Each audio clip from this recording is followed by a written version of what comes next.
programs amongst the top of the college baseball elite, seamlessly woven together throughout college baseball history. Each team with 6 national championships. That's it! LSU wins it! The Texas Longhorns as college baseball's national champions! Light the Tower Orange! A lineage of legendary coaches and baseball greats, all who have paved the way for those who step on the field now. The legacy, the tradition, the excellence continues.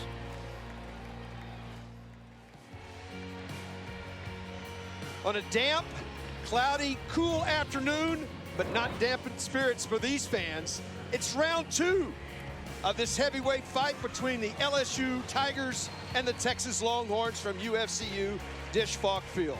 Game 2, after last night, Texas got on the board. 1-1 ball game in the 4th. Duke Ellis the other way.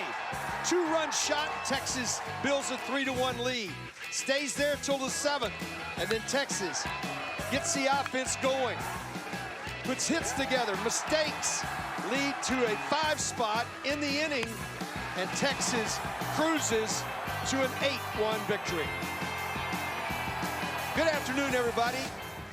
2 legendary players, 2 college baseball Hall of Famers, Ben McDonald, Greg Swindell. Greg, I'm going to start with you. And you look at Texas, it's almost been a calendar year. Texas has won 7 consecutive home series. Yeah, how do you do that? How do you keep winning consecutive series? Well, pitching and defense for the most part. Yeah, you got to score runs, but pitching and defense for me usually does it. And last night they got a real good game from Bryce Elder and Cam Fields to get the first game of the series.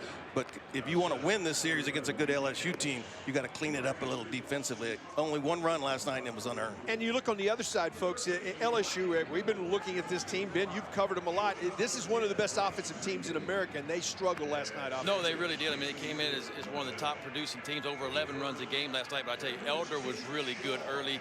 You know, we saw fastball cutter early, then he reshaped his breaking ball later in the ballgame, and he really dominated. But this LSU offense is a good one. Make no mistake about it. The guys at the top of that lineup have been producing. You know, we talk about Antoine Duplantis, Josh Smith at the top of that lineup. They really set the tone. The question for LSU is, can they get a little production at the bottom? If they can get production at the bottom, that's where they're hurting a little bit right now. They're going to be much better off. And Coach Maneri in his 37th year, you say that those top 4, you can see the numbers. They're doing the job, and there's no doubt about it. Well, I think what he wants to see, his club got punched in the mouth for the first time this year, LSU did. He wants to see how this club responds after getting their first loss of the year, and this is a great environment to test the young guys they have. Josh Smith steps in.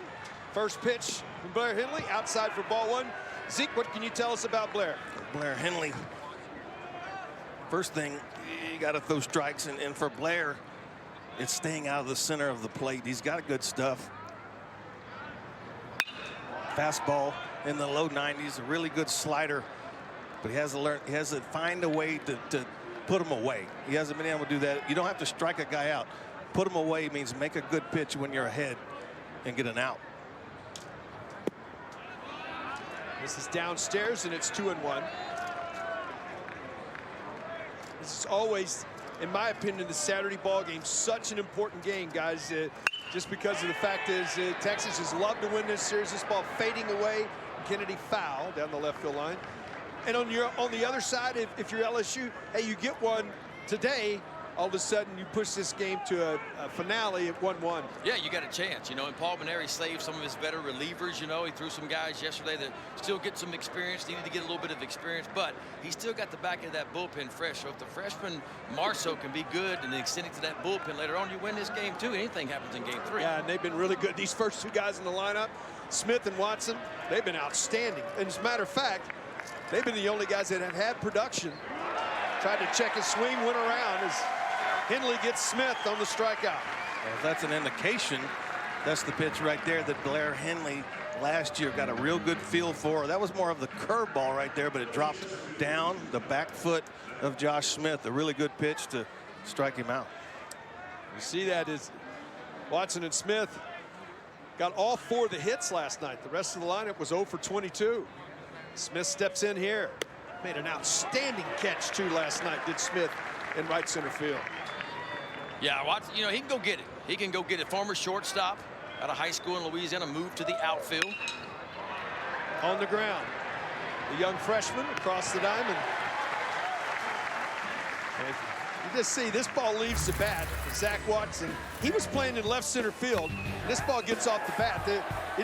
All of us are looking at this and no way he can get there, and he does. Yeah, when it left, I thought it was a gap all day long. I'm thinking double all the way, but Watson really closed the gap in a hurry and makes a diving catch right there at the end. He did it off Ryan Reynolds, who, talking to Ryan's dad Shane, they played a little select ball growing up. Yeah. So that's a little battle they had right there last night. Great catch. No, top 4 last night. All hit to left, fading away. Kennedy giving a long run. Runs out of real estate. A little different breeze today. Much different in the ballpark. Last night it was cool, guys. But today there is some mist. What wind is blowing in is dead center field. Ballpark's going to play really big today. Which it usually does anyway. Even bigger today. On the ground. Shaw has it. Underhands to Henley. And 1, 2, 3. Go the Tigers in the first. Texas coming to bat.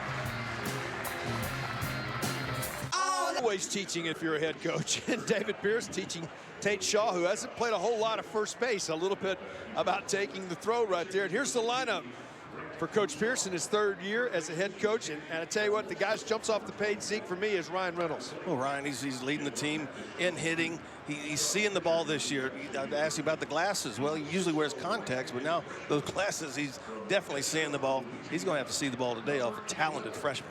You look at Marceau. What can you tell us about Landon? Well, Landon Marceau is one of those kids that turned down a lot of money to step on campus. Probably, you know, Alan Dunn, the pitching coach for LSU, said he's probably the most polished freshman that I've had since Aaron Nola stepped on campus, and that's a mouthful right there. It is. It's a 3-pitch mix for him. Fastball's 89 to 93. He's going to show you a good breaking ball and a changeup as well. But more importantly, guys, when he's on his game, he can throw any of those 3 pitches just about in any count. And you know what that does to you, especially as a college hitter, you're in trouble if I can't not get you in a position where I can anticipate, not guess, but anticipate what's coming. When you're not predictable, you know, and Marceau, his first 2 starts has not been predictable. Outstanding his first start. His second start, you know, he had a big inning, gives up 4 runs, but he bounced back with a couple of goose eggs, and so that showed you a lot. But first road start from him in a big-time environment. So it'll be interesting to see if he can navigate his way through this first inning. And you get the feeling if he can, then he could be off and running pretty good. Duke Ellis steps in. What a night he had last night. Big blow in the ball game. Opposite field, 2-run homer in the 4th inning. That separated the game. It was a 1-1 ball game at the time. He's the junior from Nacogdoches. He steps in. 250 on the year for Duke Ellis. To left, down the left field line, fading, foul. Tell that little breeze. The flag's not showing a lot of breeze. That ball's moving to the line. Up and out over the plate. And he's 2 steps out of the bag. And he's got his arm up. He thinks he got it. Well, I talked to him today during batting practice and said, man, that's your first of the year, second of your career. How'd you know that? He goes, well, they say when you can't feel it off the bat, you know you got a good one. And he said, I never felt it off the bat. He barreled it up. You know, he did. Yeah, it wasn't a cheapie. It got out. 0-1. Ooh, I like that pitch.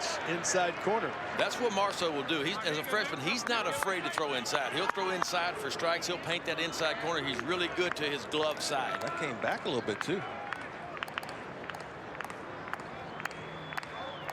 The 0-2. That does have some movement. That ball's moving away from the left-handed hitter.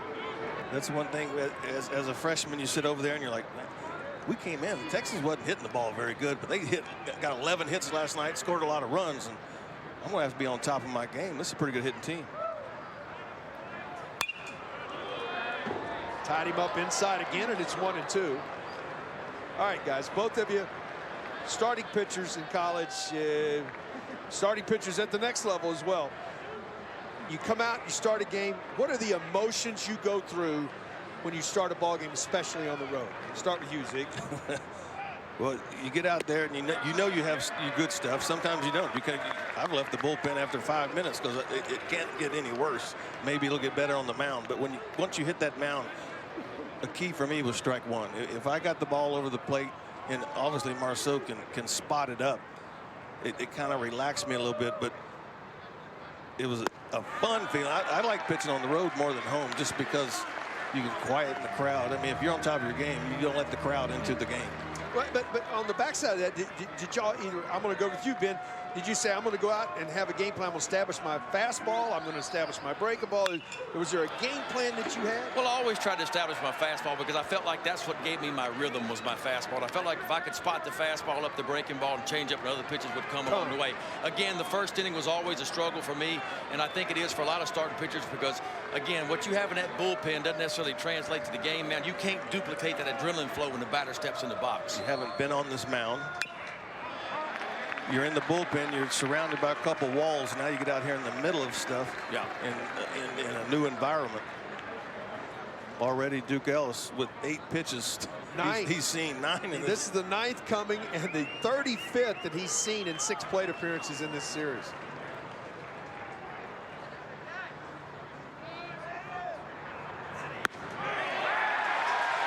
That's a deflating at bat if you're a pitcher. As a hitter, I'm just looking, you know, as a pitcher, I did everything I could do. I had pretty good stuff, and I walked this guy on 10 pitches. And it's tough. It's the last thing you want to do. You just want to make them earn their way on. LSU 9 walks last night. Just, you know, a disappointment from a pitching staff. And there you go, walking the first batter of the game here. But young Marceau is just going to try to get him a ground ball here and maybe get that double play. 19th of the season for Duke Ellis. Double play depth in the infield are the Tigers. Chopped foul by Kennedy, true freshman from Tampa, Florida.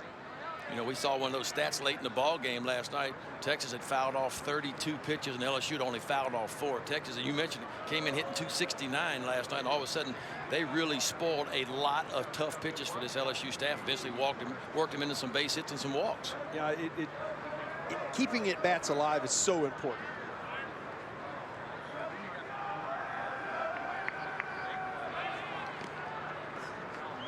In college baseball, guys, if you are fortunate enough to be on a team that goes to the College World Series, you're going to have 320 to 360 plate appearances probably. Now, the walks and everything else, don't give any of those away. If that's what you're going to get in a 70-game schedule, if you're a good team, you play that many games, you don't want to give any of those at bats away.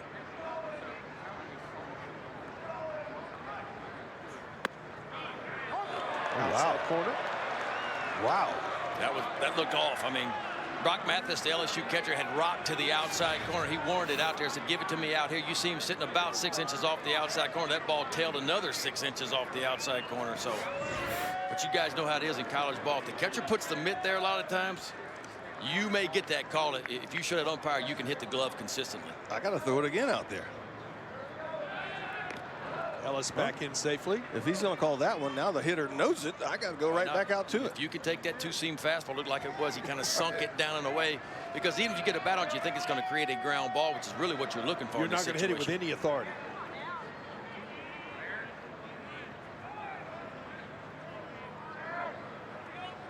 Marceau set the 0-2.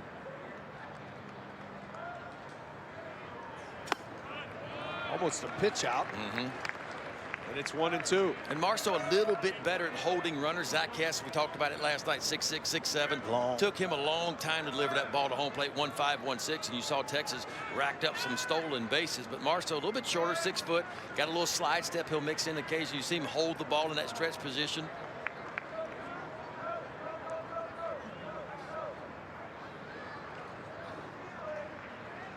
Nice variance right there. Took a little longer.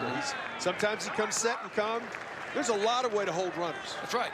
And I was that guy at 6'7". It took me a while to get the ball to home plate. Well, I learned how to vary my moves. Like I'd come set and I'd deliver the baseball. Next time I'd come set, I'd give a three count, I'd deliver the baseball. Maybe next time on a 2 count. So I didn't let that base runner try to time me up is what I want to do. Because young players, we get used to set pitch, where the guy at first base picks that up, he's off and running.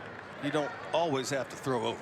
Right. If you vary your times as a right-hander, especially, it's more effective. And Ellis is getting out there, too. He's going here. Good pitch right there to get the strikeout.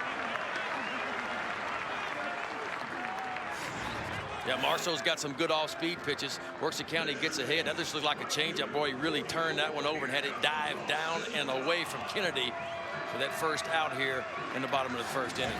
That's a nice job by Mathis, too. That is a tough play right there. When you're anticipating as an ex-catcher, you're anticipating that guy running, and that ball's down there, it is difficult to pick. That brings Todd to the plate. Austin, junior from Round Rock.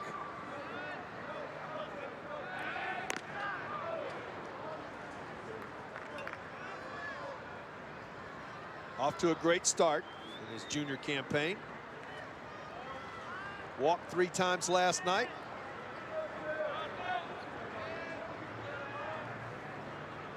Comes into the game leading the Longhorns in RBIs with 12.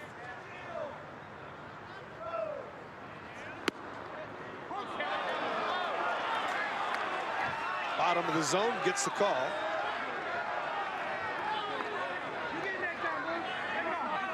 You know, guys, there's probably about 4,000 burnt orange umpires and about 3,000 yellow and purple.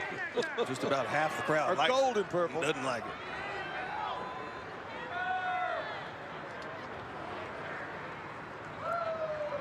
The 0-1. Nice job again. You know, Mathis is getting a tough knock because opponents have stole so many bases, but it's not really been on him. The LSU pitchers have not done a great job of varying moves and getting that ball to home plate to give Mathis an opportunity. He threw out his first base runner last night, and actually, I think that base runner was safe, but nonetheless, the call was out. He's done a nice job of keeping the ball in front here. Throw over. Ellis back in safely.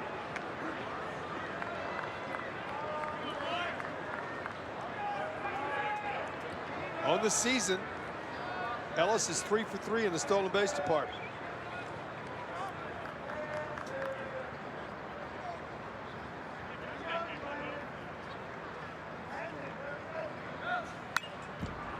Pitch out that was over the plate and got swung at.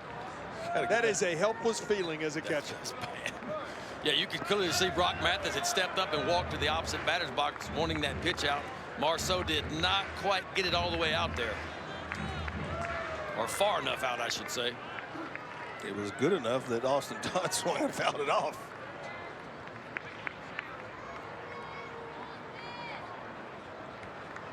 Ellis with the lead.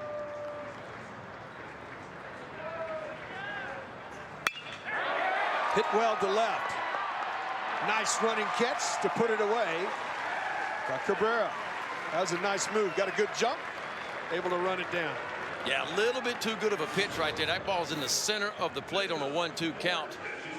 Landon Marceau gets away with it, and really nice read by Cabrera. Yeah, left that changeup up good enough. I mean, that was hit well, but a very good jump out there by Cabrera. That brings Zach Zubia to the plate. 243 on the season, 2 big flies. He's driven in 6. This is a monster of a kid right here. Wow. Saw him in batting practice. I don't care if it's damp, cold, blowing in. He can still leave the yard anytime. 6'4", 240. See the numbers right there.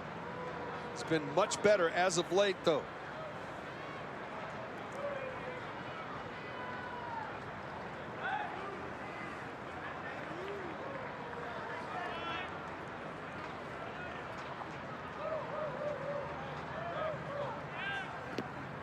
Downstairs. You know, you talk about when you have a guy that can run like Ellis gets on first base. Texas has thrown over 5 times since he's been over there. At what point do you look at that and say, do I really need to throw over there anymore, or do I just need to change my rhythm to keep him off balance? I think it's a little bit of both. I mean, you know, you see when he comes set, he takes a look and he looks at the lead. He wants to see what kind of lead the base runner has.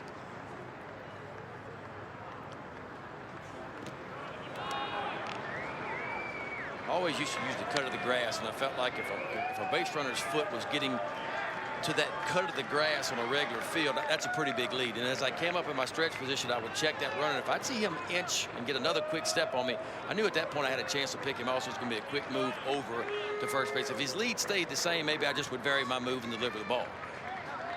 A lot of runners at the next level, good runners, keep getting that walking lead. So if you can make them come to a stop, a lot of times. That's the key.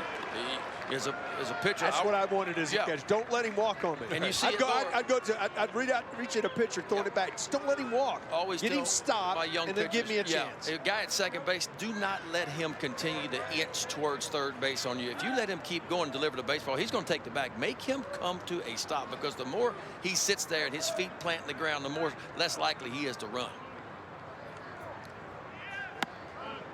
Upstairs, and it's 3-1 to Zubia.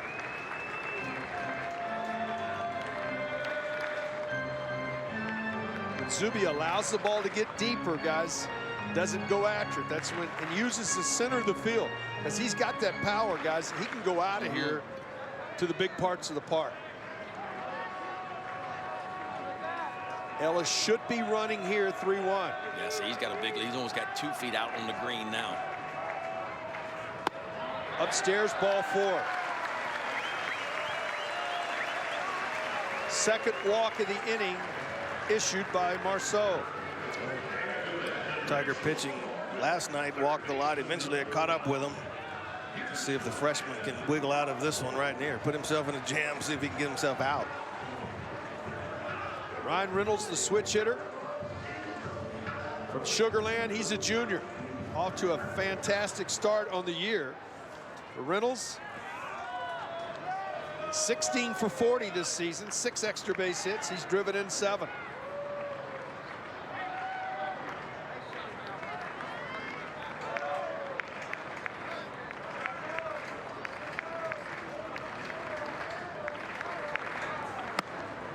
Good pitch there, gets ahead of him with a strike.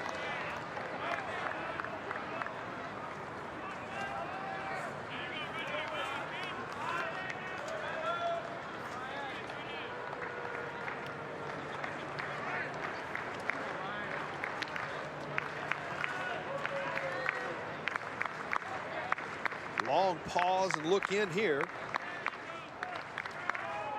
So comes set.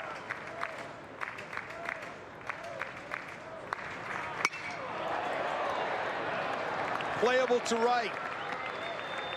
Duplantis puts it away and ends the inning. Texas comes up 50. 0-0. We go to the second. Texas Baseball on Longhorn Network is brought to you by Coors Light, official sponsor of the Texas Longhorns.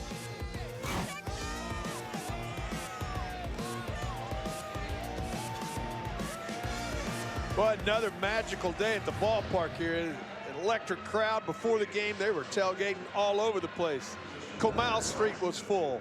The tennis center still full out on the deck, and you see occupied left field. They're hanging out. Before the day's over, you guys went to go test. Yeah, we went out there for a little bit and tasted a little bit of some good stuff. Some Texas food and some Louisiana food. Yeah. Actually, our friends out there in left field, Mark Cross, Mark Pena, they sent us up a goodie bag. Yeah, we might have to get into that one. We definitely gonna get into that. Jeff Cross, not Mark. Cabrera chops it on the ground. Henley bobbles. Can he get it out? He cannot. Took his eye off of it and then panicked right there a little bit, tried to flip it with his glove. When you have the opportunity to go down and grab it, one, yeah, you take your eye off the ball right here, and then right there. Still had plenty of time to go down there and get it, flip it. Tried to scoop it, and just didn't happen. You know, you become that ninth defender, guys, after you release it. I think he went after it too nonchalant. That's what it looked like. Didn't get after it quick. Make a good pitch like that, especially a hitter like Cabrera, man. You got to make sure you get that out. Well, the key to that is you got a guy, the number 4 hitter in the lineup, and you got him off balance. You got him to top one, and you didn't get an out. Go after that ball and grab it. A really good first pitch change up to Beloso.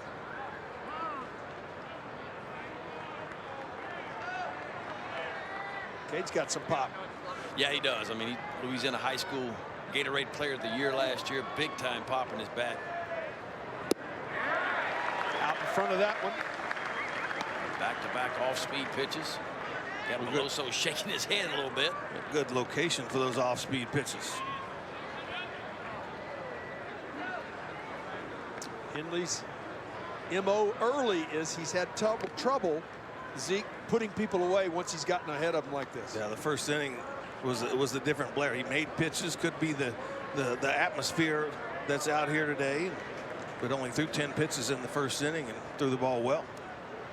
Well, you know, success breeds success too. And the way Elder pitched last night, you know, you're sitting on the bench and you're watching that, makes you feel pretty good about it. Plus, you get a game plan. Right-handed pitcher the night before you. You're trying to see what these LSU hitters are doing. So he's got a pretty good game plan going. Got him. 3 straight. Change up from Blair Henley. All in excellent location. That one a little in, but still the ball's down and in. Got away with it. Just swings right over the top of that changeup. Now, getting back to the point y'all were just making, y'all tell me, y'all are both competitors, that you didn't compete against the other 4 starting pitchers in the rotation. One of them went out and did something. Well, he do it, I can do it. That's Always. Right. That's right. Giovanni Giacomo. DiGiacomo. You call him Gio. We call him Gio. DiGiacomo. Making only his 2nd start of the year. Jumping into DH position. Talk about speed he's got. He's probably the fastest runner on this LSU team. The 1-0.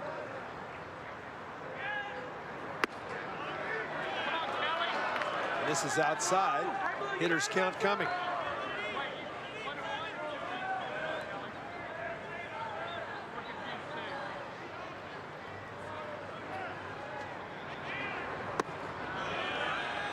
Upstairs, and it's 3-0. You talked about in the open bin, the Tigers having some struggles at the bottom of their order. Production in the bottom of their order. Yeah, those top 5 guys you think are going to hit. The question is, you know, does Hal Hughes, Brock Mathis, Broussard, and that 7, 8, 9 hole, can they be productive enough to roll it over to the top again? Opportunity here. Henley's first walk of the ball game. First time that the Tigers have had a runner to second base in scoring position since the 6th inning last night.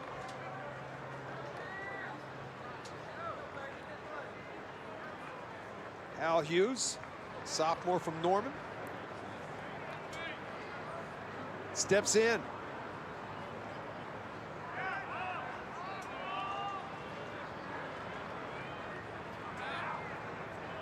See his numbers on the season.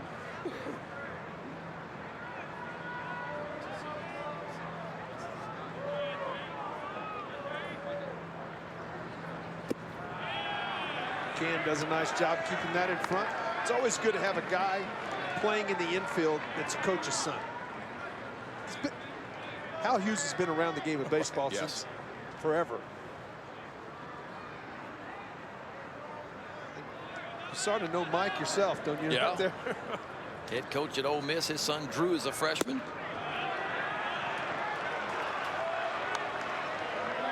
Got to talk to him here in a minute.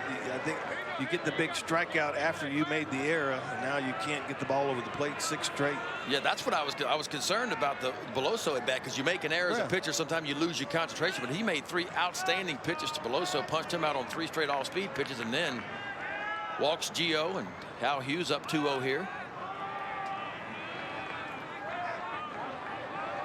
In the series, the Tigers 0 for 2 with runners in scoring position. They just hadn't had a lot in that position. And only 1 for 13 last night with runners on base.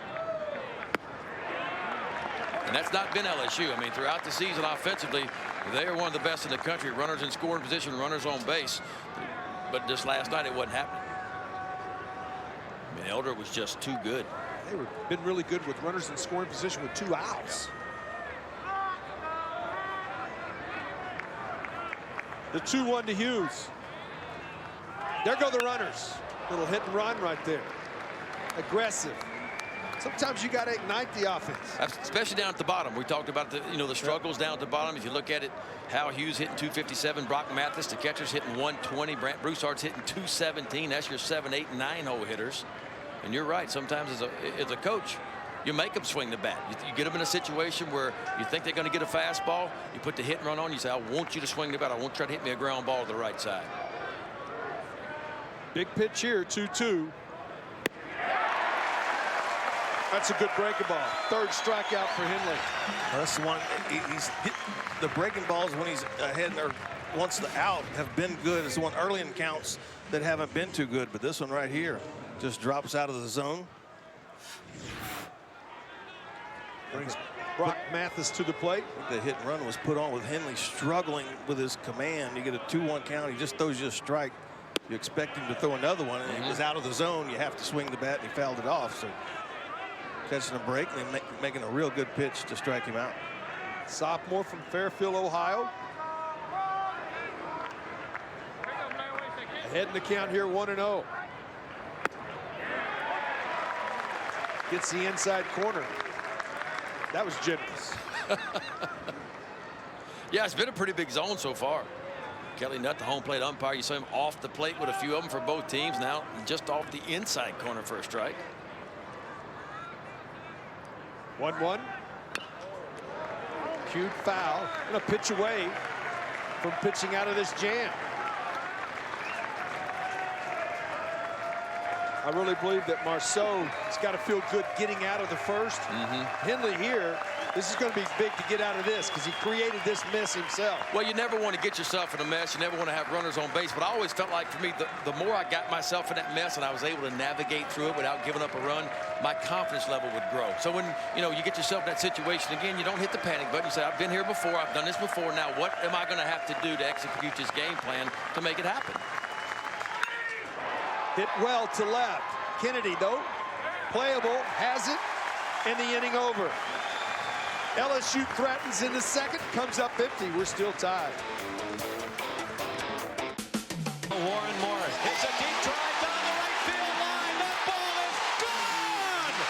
LSU wins the College World Series! The Tigers are national champions. And that is ripped to deep center. It is gone! Connor Rowe drives one to left. Gone! Texas wins! I'll tell you what, these two teams, guys, have had memorable moments in Omaha, Nebraska. Oh, no doubt. That's why I think it's so much respect for both of these clubs when they play each other, because they respect the history and what's happened. 54 combined appearances in Omaha, 12 national titles between the two. And both have been pretty successful once they got there. Yes. I mean, getting there sometimes is everybody has that goal at the beginning of the season, but then once you get there, sometimes it's hard to get to that, even to that title match. And both these teams have done it often. We got there 84 and 85 and got beat both times. Came in second both years. It's not a good feeling. Tate Shaw will step in against Landon Marceau now for his second inning of work. That's a good pitch in a great location right there to start the inning. Been using that more than anything in this game. He likes it. I'm telling you, that his glove side, which always for me was the hardest spot to hit, because mechanics have to sync up perfectly to get the ball down and away, down and into a lefty if you're a right-hander. So that's two good pitches. First he nails the inside corner, then goes right back to the outside corner. Fastball command is what Marceau is showing you so far. 0-2 to Shaw.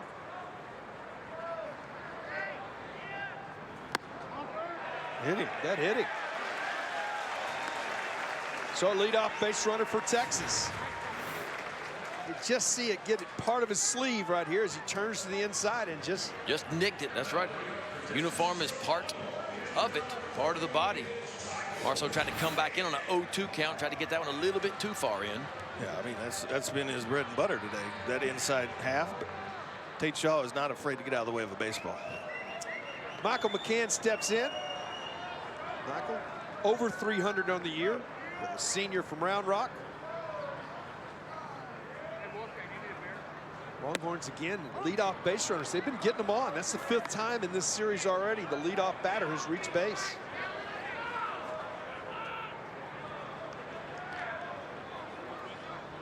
Michael squared around and took one right down the middle. Yeah, that's the one you want to bunt right there.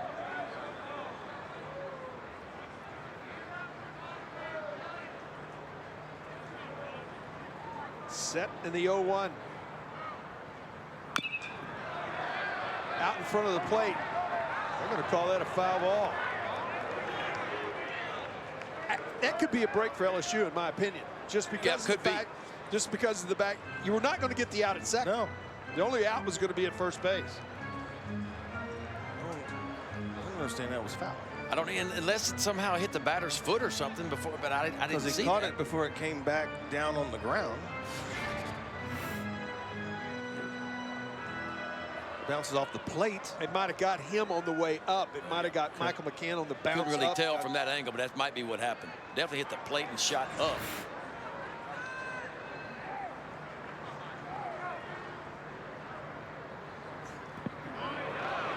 Breaking ball. Downstairs. They do not appeal. That's a pretty good bender right there. I like the location of that one. You know, you're up 0-2. You can't throw a strike in that situation. You want to kind of make a pitch and make a hitter make a decision. Bounces a breaking ball. Another nice job by Mathis to keep that in front. That looked like an 0-1-9 breaking ball right there. Big bend curveball.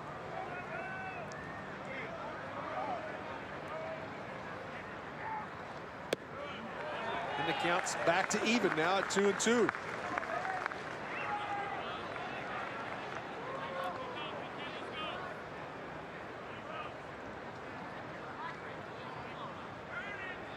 Shaw, decent speed.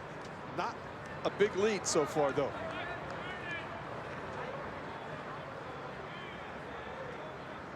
There he goes. No, fake. Misses downstairs. And the count goes full. And here you go, 0-2 to 3-2. You know, as a pitcher, pitches are accumulating. Pitch count's going up. You know, you get a guy down 0-2, you got to finish him.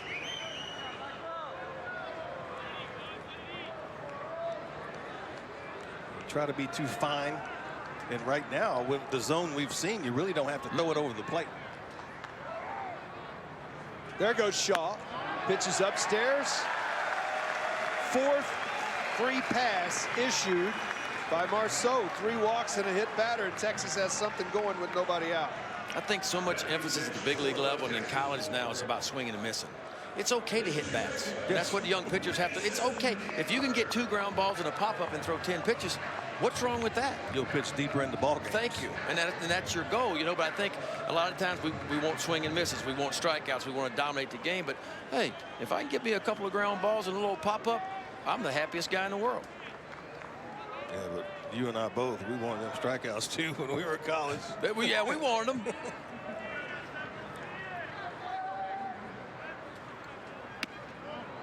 Downstairs, Hibbler squares to bunt. He did a nice job last night. He had entered the game really struggling. He was 2 for 4 last night. Drove in a couple of runs, doubled. Doubled in front of the Duke Ellis homer. That's right.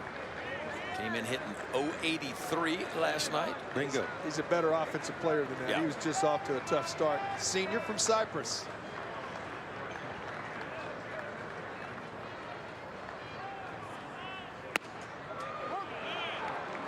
That's paint on the outside corner, and it's 1-1.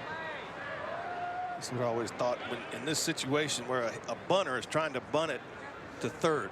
The hardest one to bunt to third is that outside fastball. Absolutely. And that's exactly where that pitch was. You got to create that bat angle to get it. You really got to. You talk about getting your nose on it. Yeah. You got to get your nose down on that. You got to commit. You can't have any fear in bunt. And you guys were pitchers. That's always the thing. Pitchers always were required to bunt. Told you last night I'd rather never bunt. The 1-1.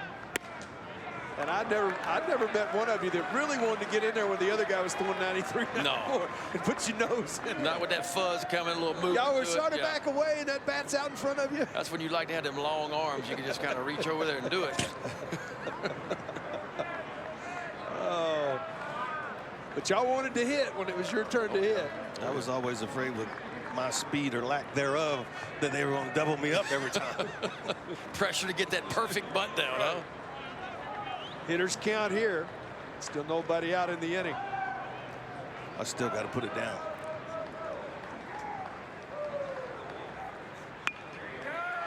Foul at the third baseline. That could take the bunt off. Execution, little bitty things in a series this big, this early, are huge. And that was almost a drag bunt to me. See, he never really squared around. He kind of dropped the right foot back almost in a drag bunt situation. If you're being asked to sacrifice, man, go ahead and give yourself up and put it down. The drag bunt usually goes down the third base line. It could be the only way he's thinking I can get it down that line. Well, he's got good speed, but this is a double play situation of the chance with a good pitch here. I'm trying it again, but you got to recognize the pitch. If it's going to be a breaking ball in the dirt, pull the bat back.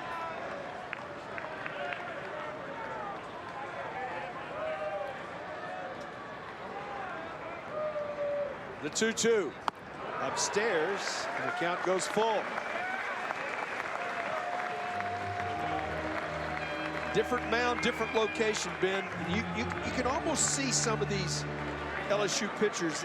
It's a different environment for them than what they've been in. Totally different. They've been sheltered in a little bit. All the games so far this season leading up to this series have been at home. They're used to the game mound. You play your fall ball, you play your spring games on it, your inter-squad games, and now your regular season games, and now it's a different mound, different environment. 3-2. Rip to right.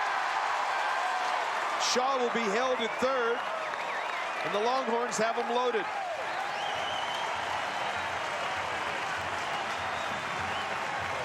Hibbler is really good when he's going the other way, and he got a perfect pitch, guys, here, up and out over the plate.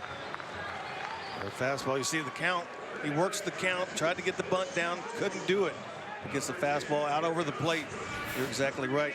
Zonk, when he's going, really seeing the ball, he had 2 hits last night, leads off his first at bat right here, going the opposite way. That brings Regan to the plate. Texas 3 for 15 on the year with the bases loaded. 0 for 2 last night. Freshman from Amherst, IMG Academy in Florida. He went around there for strike one. These situations, you got freshman on freshman. I think advantage goes to the pitcher in this situation, because when you're at that plate as a freshman, you got the bases loaded. You see that swing right there. Yeah. Try to do too much. And why you change him, it didn't appear he picked up the breaking ball spin at all. So I think if you throw anything other than that, it's a mistake. Concur. Fastball's up and in. Count evens. Were you guys thinking 2 or 3 pitches down the line? Or were you to get somebody out? Y'all just got through talking about, I think you pitch to get the guy out on every pitch. I think in this situation you have to. Later on in my career in the big leagues, I got to where I was thinking on down the line a little bit in certain situations. But right in this, I mean, I got to have an out right now. I don't care if it's a sacrifice fly, if it's a pop-up, whatever it is. I got to have an out in this situation. I'm trying to avoid a crooked number. I'm okay giving up 1 here early in the ball game, but I can't give up 2 or 3. I had more of the Bryce Elder approach. I didn't know what my next pitch was. I don't know the result of this one coming up. I know sometimes if I did make a pitch, I wasn't going to throw another one anyway.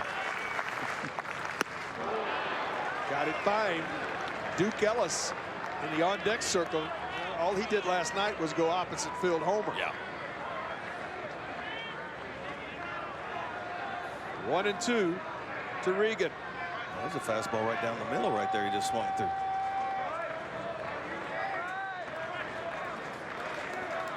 He might still be thinking about that first pitch breaking ball, you know, and that's the thing. When you get ahead, show a hitter a couple of different pitches, you put a different thought in his mind. 1-2. Breaking ball. Didn't get the call. And it's 2-2. Pretty good pitch right there. I believe that. Across the plate in the zone. It was caught low, but that's a pretty good pitch. Yeah, it's not where it's caught, it's where it crosses the plate, and that downward action on that thing. Right at the knees. So the count evens.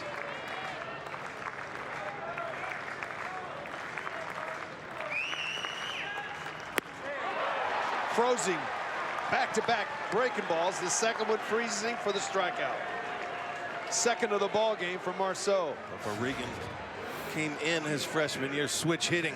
Probably hasn't seen too many curveballs like that from the right side. Well, that's what you want to see out of your young guy if you're a Paul Manera in LSU, is the ability to elevate your game when you need it the most. The young, he didn't get frustrated. He thought he had strike 3 to pitch before that. Get the breaking ball again. And this time he picks it up about 6 inches and gets the call this time. Buckled him, too, with 2 strikes. Back to the top of the order. 25 pitches in the first inning from Marceau, 20 so far in the second.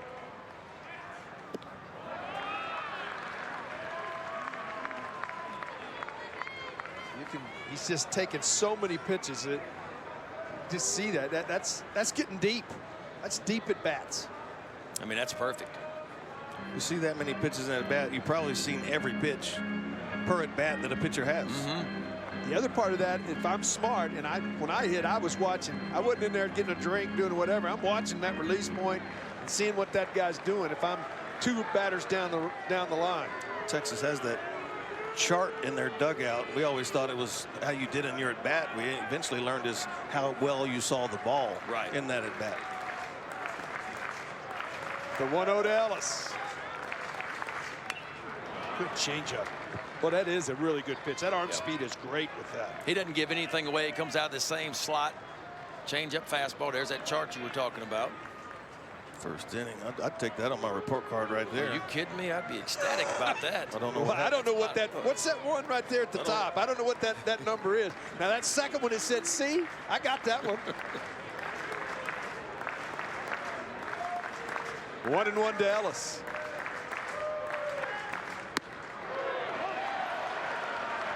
Marceau continues to pound the inside part of that plate. And in college baseball, it's almost a lost art. Not many people pitch inside for strikes. You know what? But it does so much good. When you can do that as a pitcher, I make you speed that bat up. I make you think I'm going to come in there again. You got to cheat a little bit, Keith. You got to get that bat going. And then what do I have for you? I got that good changeup for you if you start cheating a little bit. The 1-2. I think it's Just harder got a piece of for most young pitchers to come inside because they're afraid to hit someone. Right. Afraid to hit a batter. And that's what Marceau showed you something right there, because he gets Tate Shaw down 0-2 to start this inning off. He hits him. So you didn't think he'd have the confidence to continue to pound it inside, but that's what he does. Well, Zeke and I have this conversation all the time. Ben, in pro ball, you pitch to the handle, and in college, you pitch to the end of the bat. Right. Off the barrel. In pro ball, you pitch to the handle. 1-2 to Ellis.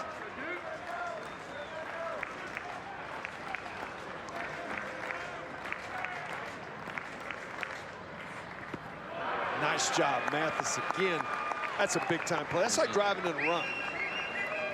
But it takes such a different bounce off this field turf, and they don't have this. Right. So it's really, you can't practice on the turf. It doesn't bounce as high, but he gets down there and smothers that ball. You can see the wide stance. He was anticipating that ball being in the dirt. Watch that chin and shoulders come over too to hold that ball in front of you. That's how you can tell a lot of times before the pitch even begins to go to home plate. Watch the catcher. If he gets a wide base, that's telling you it's probably something off speed coming. He's ready to block. If it's more narrow, it's probably the fastball. Tried to come back in there 2-2 and just missed. He got command of it. 7th pitch of the at-bat coming here. I like going back in there. I do too. I mean, if you can get it to that inner third, you got a chance. Beat down with it. Even if he hits it, it's going to be a ground ball. The payoff. Inside ball 4. Fork walk issued, and it drives in a run, and Texas has a 1-0 lead.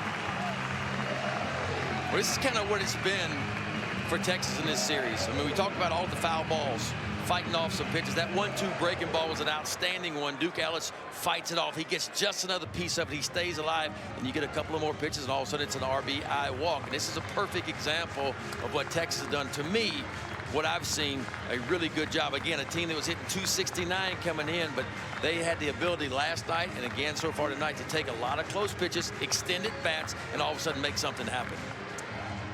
You know, there's an old line, take what they give you. And if you force the pitching, you can see the numbers right there. That's the 13th walk and 9 1/3 innings of work. Yeah. And that's not even counting the hit batters. So you talk about free passes, it's probably up around 14 or 15 free passes by this LSU staff. in just 13 innings. Conversation over. Eric Kennedy comes to the plate. Kennedy was a strikeout victim his first time up. Really good speed, very tough to double up.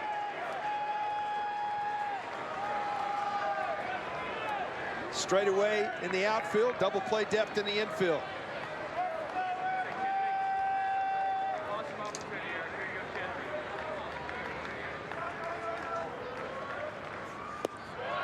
Downstairs.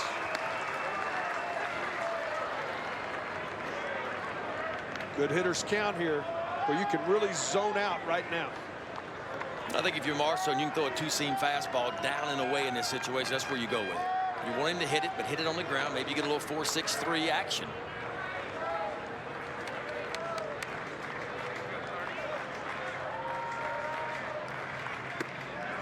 Tried to, just missed outside.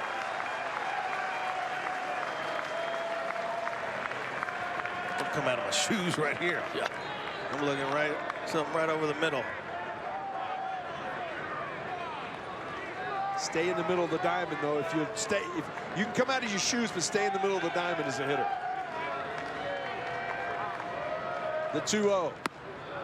Taking all the way. Pretty good pitch. Turn that ball over on the inside corner. 30th pitch of the inning. Still locating, just unable to put a batter away. Yeah. Talked about Henley having that, but Marceau so far getting ahead, but just can't put him away.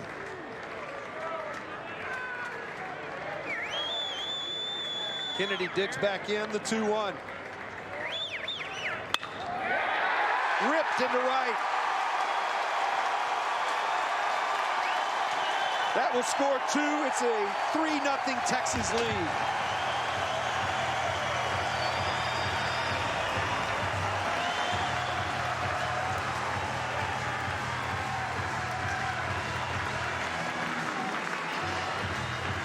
Didn't get ahead to Kennedy. Has to come in there on a 2-1. Good pitch, down and in. Kennedy just goes down and gets it. Well, again, when you know what the count is and you're in a plus count or an offensive count, you can cheat a little bit. You can get to that. But I promise you, if the count's reversed, it's 1 ball and 2 strikes, and he makes that exact pitch right there, it's a totally different result. But because you can guess fastball, bases loaded, 2-1 count, you have the ability to get the head to it, and a really good piece of hitting by Eric Kennedy. Running to the bullpen.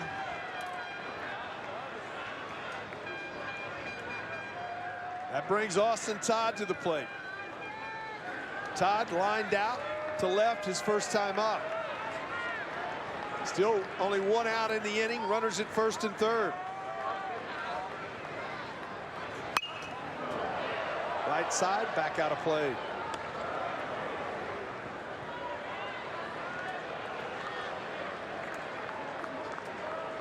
Austin leads the Longhorns in RBIs on the season.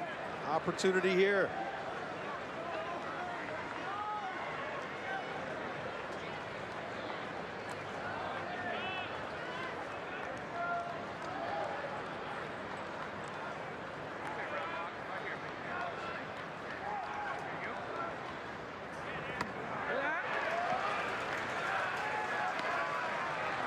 Bullpen up and going.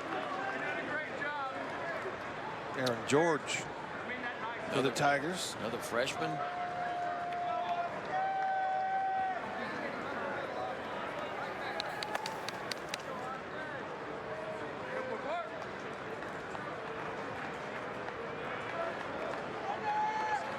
There goes Kennedy, all on the ground. It's going to be a tough play. Great job by Smith to get to it.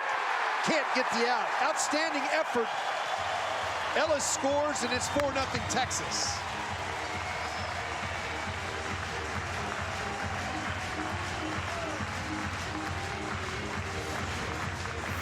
LSU middle infielders kind of pinched up the middle right here. This ball's clearly in the 6-hole. Josh Smith does a wonderful job to get to it. Something on the throw, but just not in time.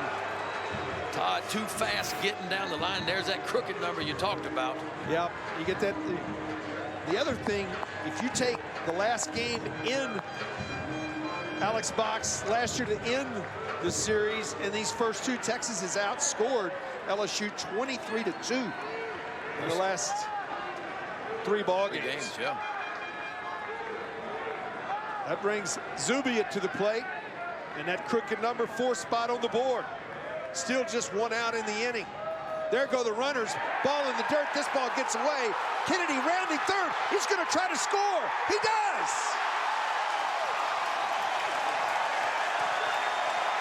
Good work and run.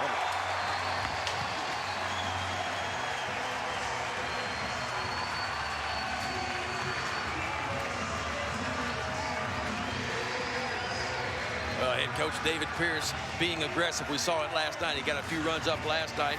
He kept the gas pedal wide open. Little hit and run action right here. The ball gets away. Actually, just a double steal. Really heads up base running from Ellis to go from second all the way to home in that situation. You know, with Mathis seeing that the runner's going, wasn't going to go try to block it. I think he tried to get that one on a hop, maybe have a chance to throw him out. Ball gets away. Eric Kennedy never slowed down. We're going to have a pitching change. We'll give you the new pitcher when we come back. 5-0 Texas.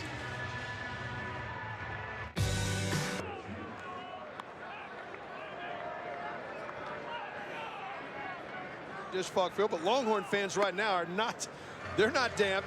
They're doing well, up 5-0. Guys, when you look at it's a scenario, it's about throwing strikes. It's about command of the strike zone.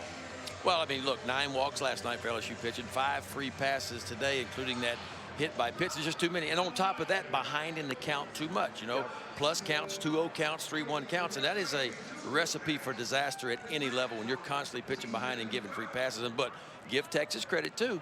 They've taken advantage of that. When they've got some opportunities, they put a barrel on it and driven in some runs. And then on the backside, offensively for Texas, when they've gotten that opportunity, they've got the big hit at the right time. Kennedy comes up with a big knock. Hibbler comes up with a big knock. That's exactly it. Mason, who struggled early this season, and the freshman Kennedy. But when you continually give the free passes, it's not going to take a home run. It doesn't take a double.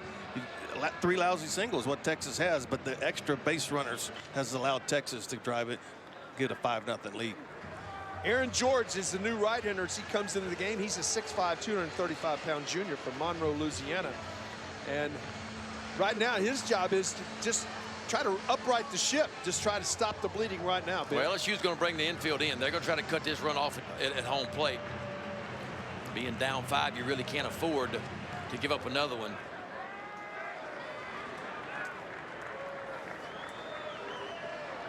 George set. Slider in there for a strike to Zubia. Zach walked back in the first.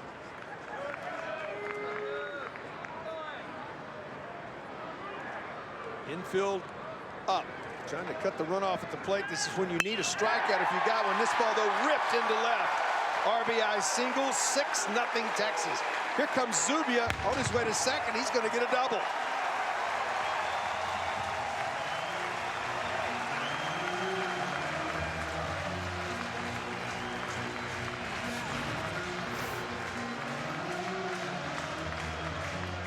Breaking ball just stayed middle part of the plate. It was down somewhat, but it just stayed in the middle of the plate. Yeah, and Zubia did a nice job. He recognized that right out of the pitcher's hand. You see, he didn't get a whole lot of that weight forward. He just kind of set down instead of going forward and barrels it up to left field. Texas up 6-0 now here in the bottom of the second inning. Ryan Reynolds will step in. Fly to right to end the first. Upstairs for ball 1.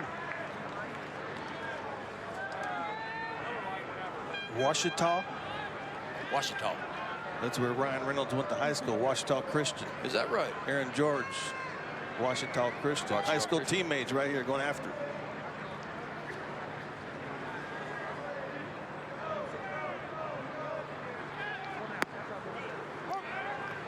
Breaking ball, back door for a strike.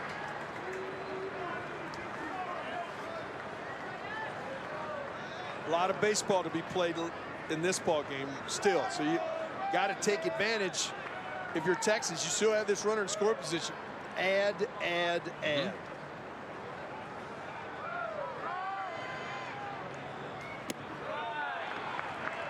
Downstairs, hitter's count coming. Georgia junior college transfer into LSU out of San Jac. Was a really good program down there. I got to see their ex-head coach from many years ago, Wayne Graham, over there today. Also the head coach at Rice for many years.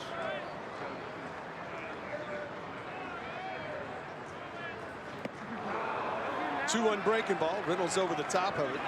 Is it guessing or anticipating zone? He was guessing right there. We always have this back discussion. and forth. Yeah. Always as a pitcher, you're like, well, I had him guessing. And he says, well, as a hitter, you anticipate. Well, I guess he was guessing on that one.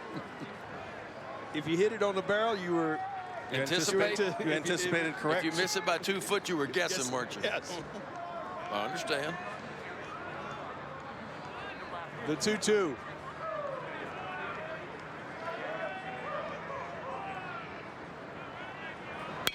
Breaking ball on the ground. Bouchard up with the out. The Longhorns will send the 10th batter of the inning to the plate, and Tate Shaw. Started out the inning getting hit by the pitch, an 0-2 pitch where Marceau tried to come inside.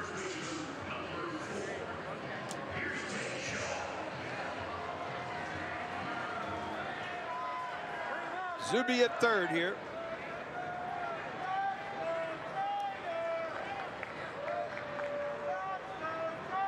Tate, the senior from here in Austin Westlake.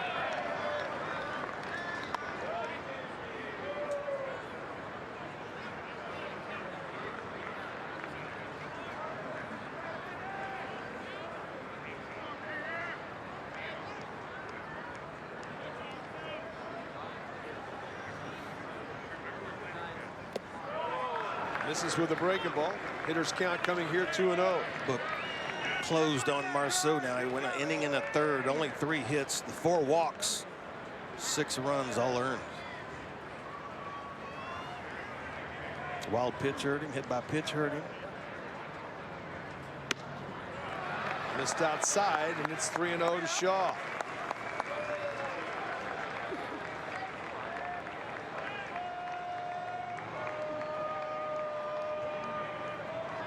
Don't think you'll see the green light here.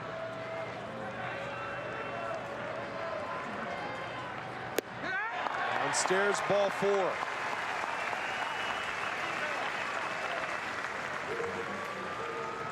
Michael McCann walked and scored his first time up.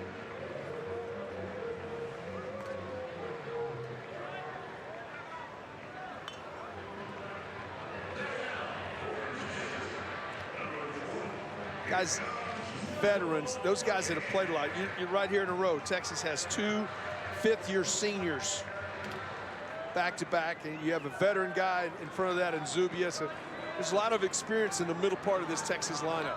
Yeah, and that seems to be the recipe for success in college baseball is those veteran guys, those 3- and 4-year guys. You go back and look at the teams that have done well over the years. Absolutely. In Omaha. You know, if you get an extremely talented team with a lot of first rounders, you can make a run as a younger team. But typically, it's those veteran ball clubs that bring back some experience, some guys that have played got a lot of reps their freshman, sophomore years, and all of a sudden they're juniors and seniors. Those seem to be the teams that find their way deep into the playoffs every year. Well, there's no substitute. It's Shaw off into second base. You know, it's just something about that experience. I mean, I always use Cody Clemens as an example. I remember watching him as a freshman and sophomore. He had 240 his first 2 years. Then all of a sudden, batting average goes up 110 points last year. It's 351. If you look at Adley Rutschman, I wrote him down as a freshman. He hit 234 at Oregon. He's probably going to be the number 1 pick in the country. At 234 last year as a sophomore, he hits 408. Batting average goes up 175 points. No it's just substitute. something about experience. There's no substitute for it. 2-1 to McCann. There are a few guys, very talented guys, that step on campus in freshman year. They hit 330. You know, doesn't happen very often. There are a few that do that and continue to get better. But for the most part, it's about making adjustments, figuring this thing out. The ball misses downstairs. Count evens at 2-2. Mathis earned his scholarship last night. He's earning it again so far today. Wow. So 3-1 to McCann. Yeah, all the balls that's hit the dirt, and it's probably been at least 9 or 10. He's kept all but one in front. The one breaking ball got away and ended up costing a run. But other than that, he's been pretty good. Can comes up empty, and the count goes full.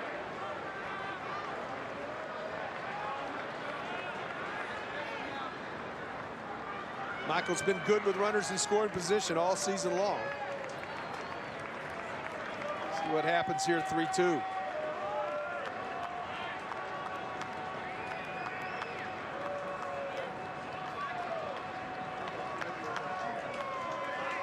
Too much time.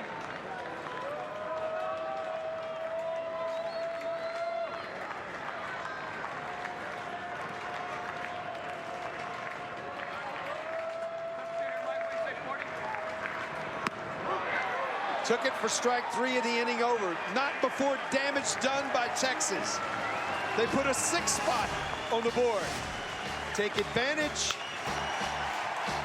of the miscues and the free passes. 6-0 Texas.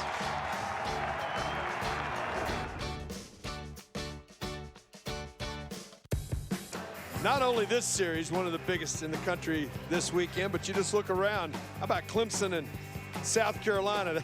Obviously, a very good. That series is 1-1 going to tomorrow. And West Virginia traveling to Oregon State. Right now, they're behind in game 2. Just look at some of the games in, big tournaments around the country. There's a big tournament in Houston. There's a big tournament up in Frisco. I love it. I mean, it's a lot of teams' first big series. I mean, you kind of find out where you are, what you need to work on, what your strengths are, what your weaknesses are, who you think you can really count on time conference play. A lot of these questions are being answered, slowly for a lot of the teams right now. Short steps in, fouls his back, and it's 1-2. Now, I'm going to ask both of you. Y'all been in this boat. We talked a little bit last night. That was a 52-pitch inning for LSU. You've been in the dugout now for nearly a half hour. This has got to be a tough situation to come back out and pitch. That's why you get out. You got to make sure you're loose for one. I'm sure Blair might have gone into the clubhouse and maybe warmed up or stretched or something, but we didn't see him throw. Now you can see that down at the ballpark, big league ballpark in Houston. You can see that series going on. There's 6 really good teams down there. Bobcats 2-0 down there. Texas State. Yeah, Baylor got a quality team, it looks like, this year. Took their first loss. Duxakis. Tonight, TCU, Texas A&M. That'll be a good one. Yeah, Texas A&M's got a real dude on Friday night. Duxakis is pretty good. Back to the top of the order. Josh Smith. It's a strikeout victim his first time up.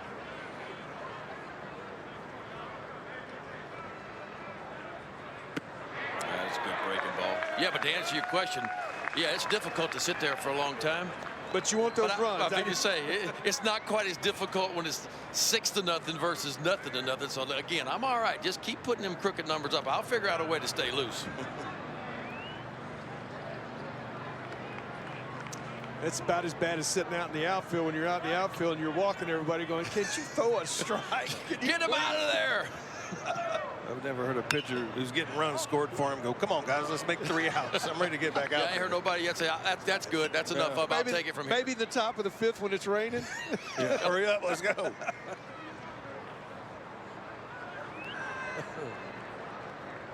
The 2-2. Smith keeps the at-bat alive. But that's a good point for young pitchers. You don't change what you do, in this situation. Henley does not change what he does. He's still pitching like it's 1-0. Forget about 6-0. I made that mistake many years ago in the big leagues. I got 5 runs early, and I heard somebody say, oh, just go out and throw strikes. Well, I did. Went out and threw strikes. About 20 minutes later, I was in the shower. I'd thrown too many strikes. So you got to continue to pitch. You got to continue to do the things that's made you successful. Forget about the score. Go out and attack each hitter.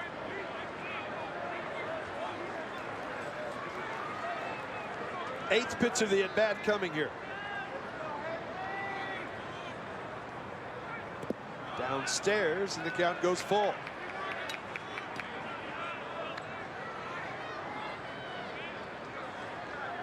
Longest at bat of the series by an LSU Tiger. I had an 8-0 lead in Pittsburgh one night, and it was 8-8 in the third. Lined up the middle, and Josh Smith continues to swing a really good bat. Yeah, to say he's been locked in since the season started would be an understatement. That's what he does well.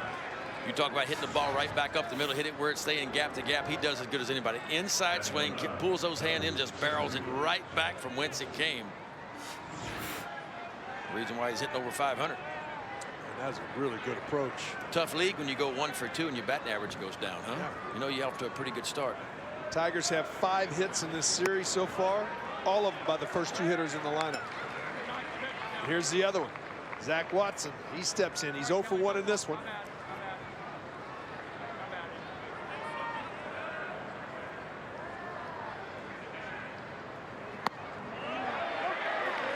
Inside corner, gets the call. Quickly, it's 0-2. The opening talk about the scouting report on Blair. You can't stay in the middle of the plate. Well, 3-2, you have to come in, but that first pitch, breaking ball away, fastball in, second pitch.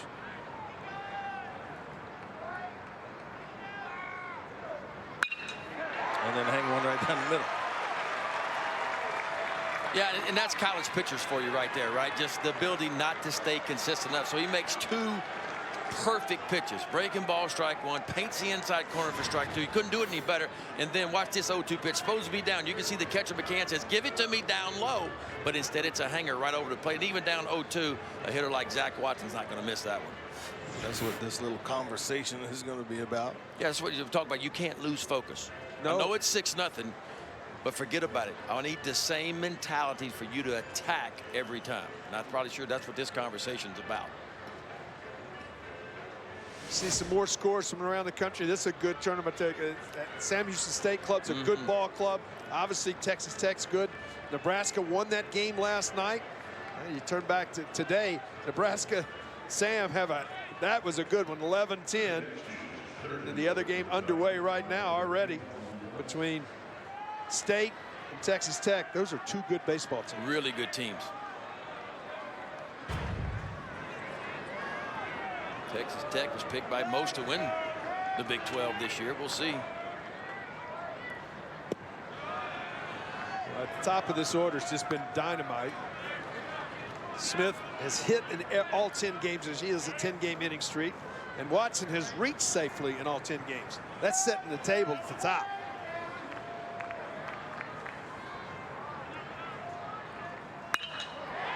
Ripped into right. And here come the Tigers. Smith holding at third base, and they're loaded. Well, Texas had done a nice job. I mean, a really nice job pitching Antoine Duplantis. 0 for 4 last night with 2 strikeouts was Duplantis. His first 2 strikeouts of the year, by the way. Got him out in his first at bat today, but not this time. If I'm David Pierce, I'm getting somebody ready.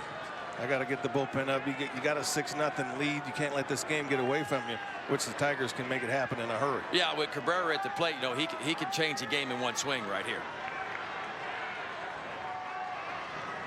Breaking ball, ripped down the right field line. This is going to score at least 2. Into the corner, tied up with it. They're holding Duplantis at third, and just like that, it's a 6-2 ball game. It didn't take long. Well, it's all about pitch location. The stuff is still good, but if you'll go back to the last 3 or 4 hitters, Henley has just been up. Watch this breaking ball to Cabrera. Watch where it is. Center of the plate, belt tie screaming, hit me, and Cabrera does and laces one down the right field line. All of a sudden, the Tigers are just 1 base hit away from making this a ball game. Infield will play back.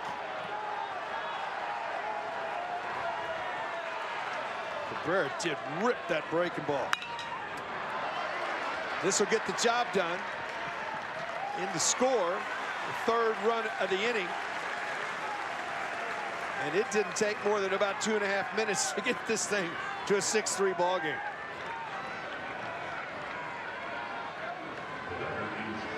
Well, the top half of this LSU lineup has done the majority of the work so far this year. Did it here in the 3rd inning to this point. So Giacomo will step in. He walked his last time up. Single, single, single, double. Just like that, it's a 6-3 ball game.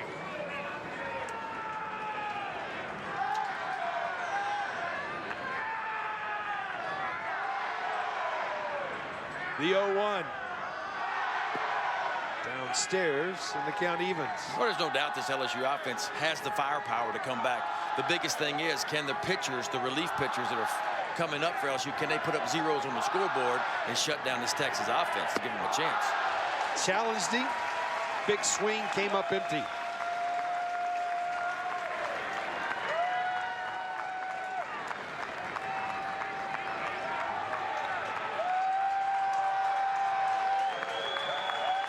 The 1-2. Off speed, downstairs.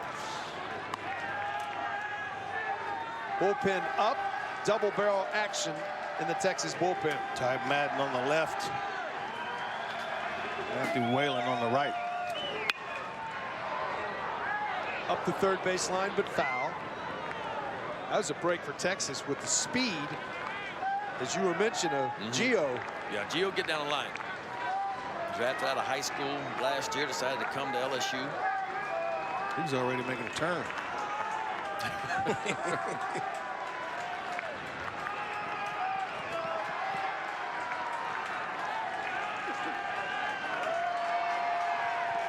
The 2-2 again. Got him. Inning over, but not before damage put on the board by the Tigers. They put up a 3 spot on 4 hits, and they cut the lead in half. A big out for Henley. Coming up in a 6-3 ball game.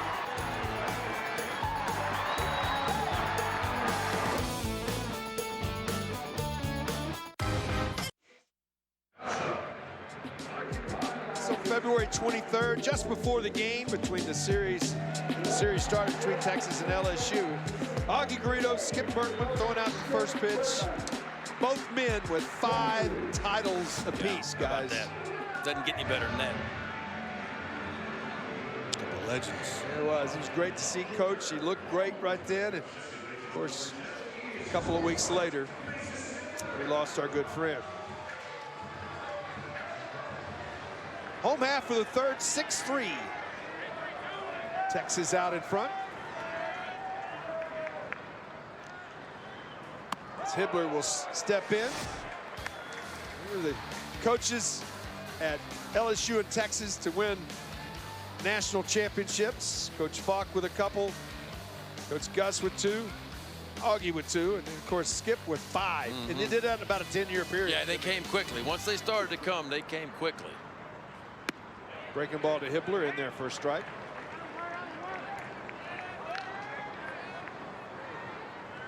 Big inning right here for Texas offensively, guys.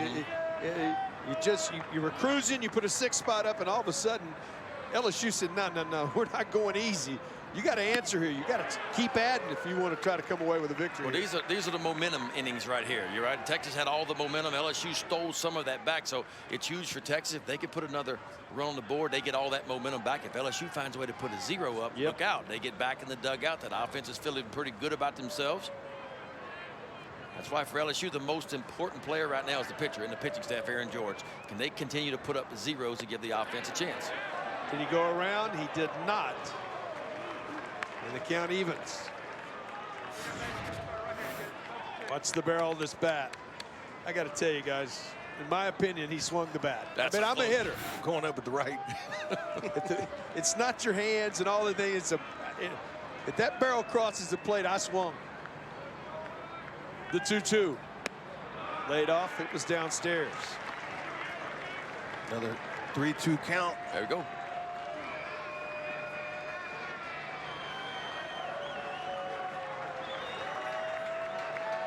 Seventh of the game.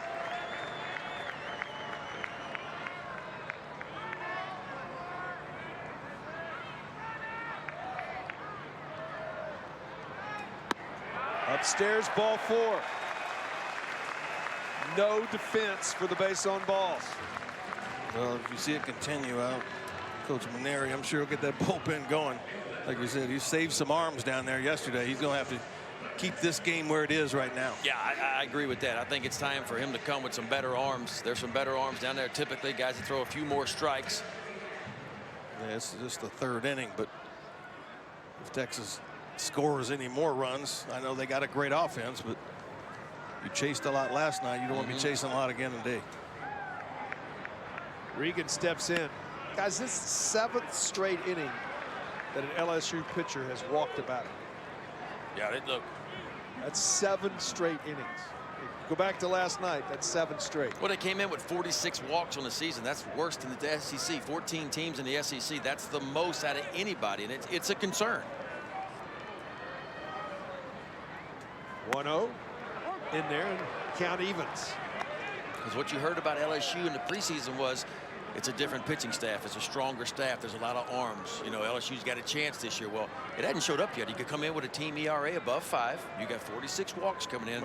I think it's a concern. Well, we got, what, 8 teams in the top 25. You got to figure it out before you hit conference play. Trying to check his swing. Going to be a difficult play. Mathis up. It's a nice play right there. 2-3 on the putout. That is a difficult play. Makes the play for the out. Yeah, I like how my catcher, you know this, comes out, he takes control, he calls everybody off. He says, out of my way, I got this one. Bare hands it, throws a dart down to first base. So back to the top of the order.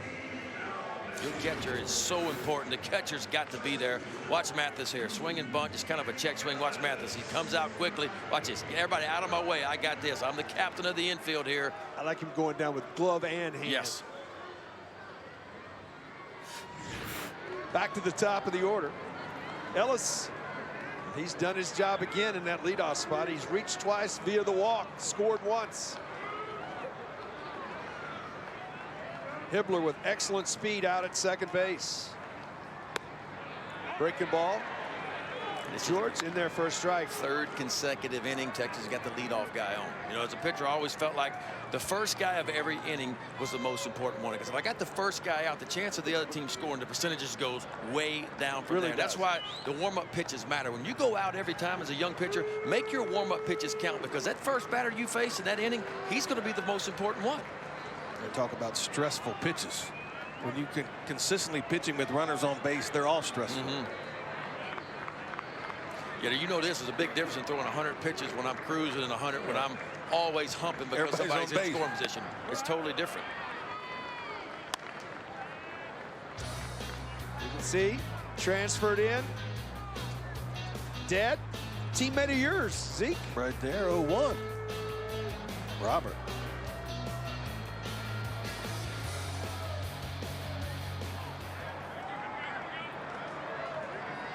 The 1-1. Mathis again, a nice job right there, keeps that in front. George, though, continues to be in a scenario where he's pitching from behind.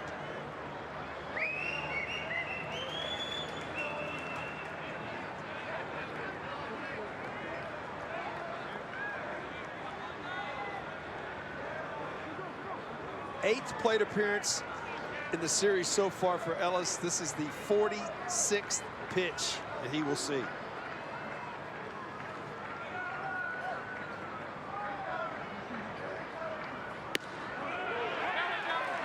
That's almost more pitches than most will see in a month. You know, I mean. I was pretty aggressive, so yeah, that could be true.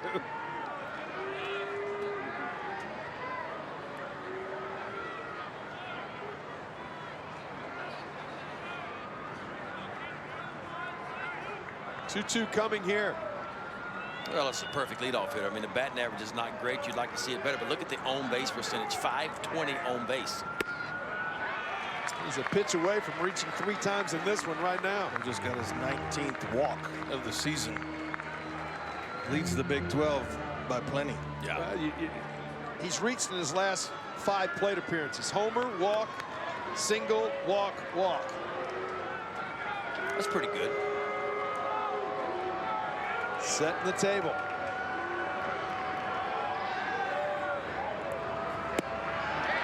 And he's done it again, 7 straight.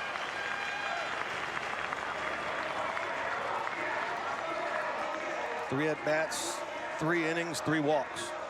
over 50 pitches and 8 plate appearances in the series so far. That's just phenomenal. 21st walk of the year. 7th walk of the game by LSU pitchers. Matthew Beck jogging down to the bullpen for LSU. Kennedy, big blow his last time up. Got a balk call. It's a balk. Saw 2, 1 no pitch yesterday, and then a balk call on a ball 4. Paul wants to know what happened. He's looking in right there. Oh yeah, he brought that front leg up and he turned to look. You can turn and look, but you can't move that front foot. He played it off pretty good. LSU's going to be forced to bring him in. Got to bring that infield in.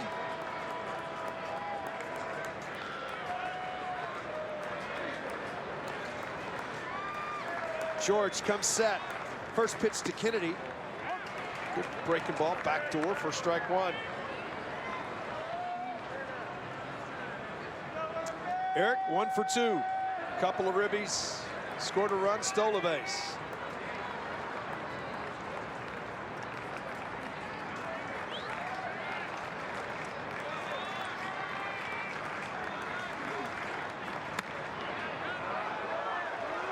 This is inside, and the count evens.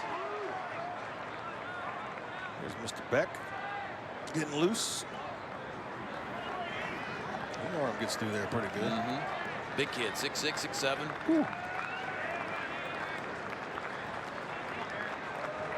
Kennedy steps back in. 1-1 on the ground. Off of the glove. Kennedy's speed never getting. Coming in to scores Hibbler, and gathering some of that momentum back is Texas. Well, Texas did exactly what it needed to do, and that's what you want to see your team do. When they give up a few runs, how do you bounce back? Well, Texas is showing you what they're all about. Give up 3 in the top of the 3rd, but they're answering right back here in the bottom of the 3rd. Ball just kind of comes up on below, so really a play he probably should have made. Kennedy with a similar one last night off the glove. I think they're going to give him the base hit there and an RBI. We'll see what they call it. No error on the scoreboard yet. Well, it definitely is an RBI. Runners at 1st and 3rd again. Yeah, there is an error on the scoreboard. That would be the first of the game.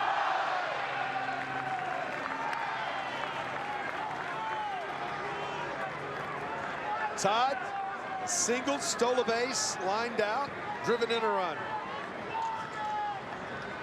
Infield single his last time up. Whip to right. 8-3 ball game.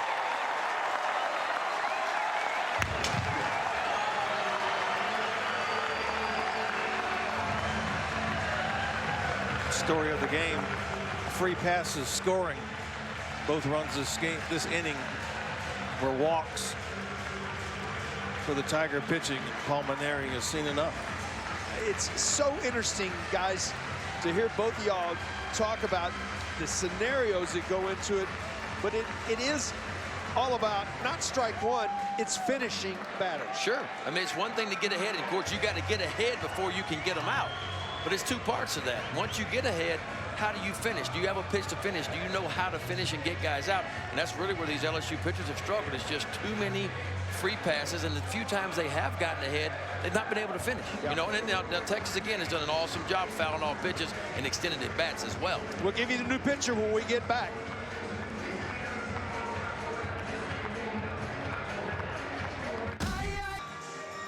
We'll be right back here tomorrow. Good food, great baseball, the conclusion of this 3-game set between LSU and Texas right here on LHN or live on the ESPN app. So you can watch it anywhere. What time's on? 1 o'clock Central. We might have to do another tailgating skit. Yeah, we might make try it out around again. out there about lunchtime. Yeah. You can see 2 scheduled pitchers for tomorrow. Eric Walker, Coy Cobb. Coy Cobb, the freshman, will be making his 3rd start of the season. Pitched really good at his last start, 7 shutout against Purdue. can you tell us about this right-hander, Ben? Well, Eric, well, you're talking about Matthew Beck on the mound right now. Big guy, 6'7". Fastball's, 88 kind of fastball. Occasionally he'll show you a 90. Big overhand breaking ball, and it's a difference maker. When he gets it going, he can finish some guys. Control can be an issue for him, though. Again, he's a guy that can walk a few when the mechanics aren't synced up. Zubia steps in. 2 across in the inning. Texas has scored 8 runs on just 5 base hits in the game. Breaking ball in there for a strike. You score 8 runs on only 5 hits and only 1 extra base hit on the day.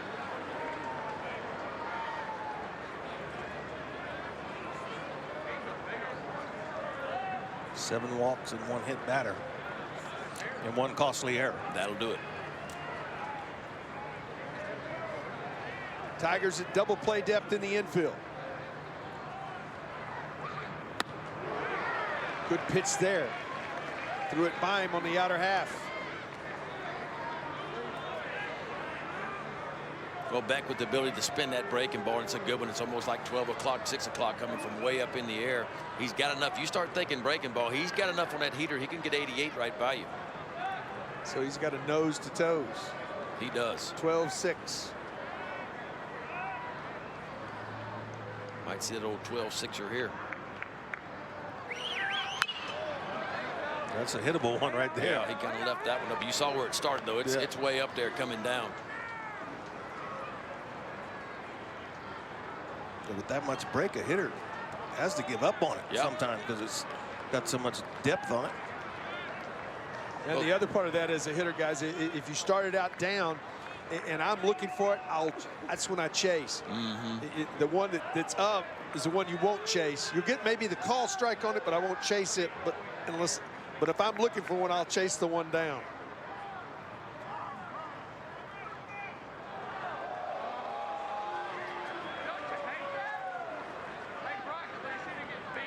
Texas 5 for 10 today with runners in scoring position. Last night's ball game, they were 6 for 17. They're 11 for 27. Over a 400 clip with runners in scoring position in this series.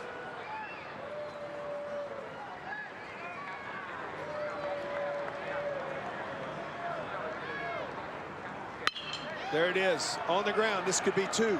Second for 1. The relay to first. In time. 5-4-3 and a beauty. But damage done by Texas as they put a 2 spot, gathered the momentum up, lead here 8-3.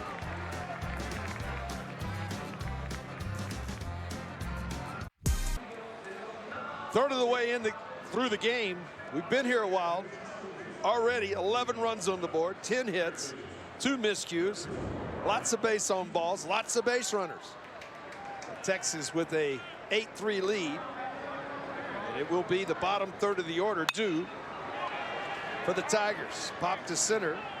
Ellis under for the first out of the inning. Blair Henley, I'm saying thank you. Yes. You struggle 1 inning. That first out of the inning, there it is. 1 pitch. First pitch of the inning. Mathis will step in. Lined out his last time up. Put a ball right on the button. Bottom of this order, like you said, hasn't done much. You want to make the pitcher work to turn it over back to those guys at the top. When you're struggling hitting, you want to at least work to count a little bit. Off of the fist. Regan in time. 2 quick outs here, guys, in the top of the 4th.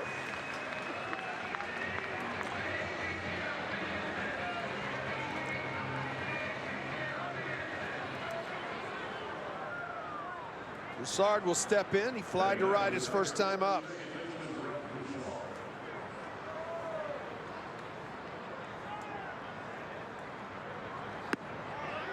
Breaking ball in there for strike 1.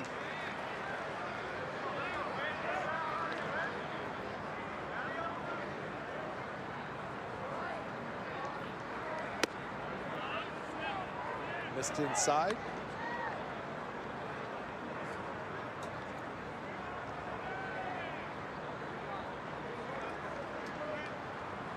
We've had a missed here, this ball downstairs. We had a missed pre-game and walking around, but it seems to be thicker now than it has been at any point in the day. It's getting cooler. Yeah, that north wind kind of blowing right up in our Starting face. to blow a little bit. Wait till tomorrow. 2-1 misses downstairs.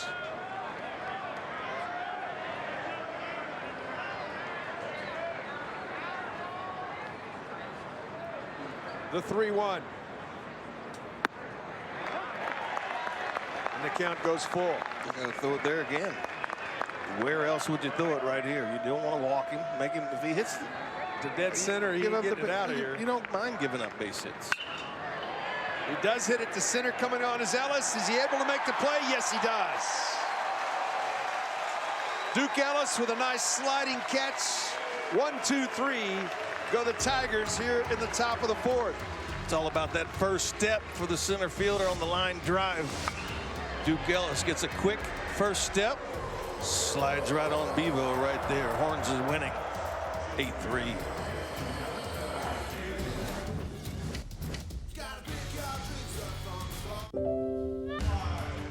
Bottom of the fourth inning, 8-3 ball game.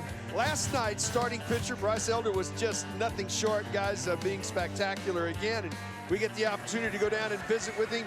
Bryce, my first question, I saw some of your comments after the game.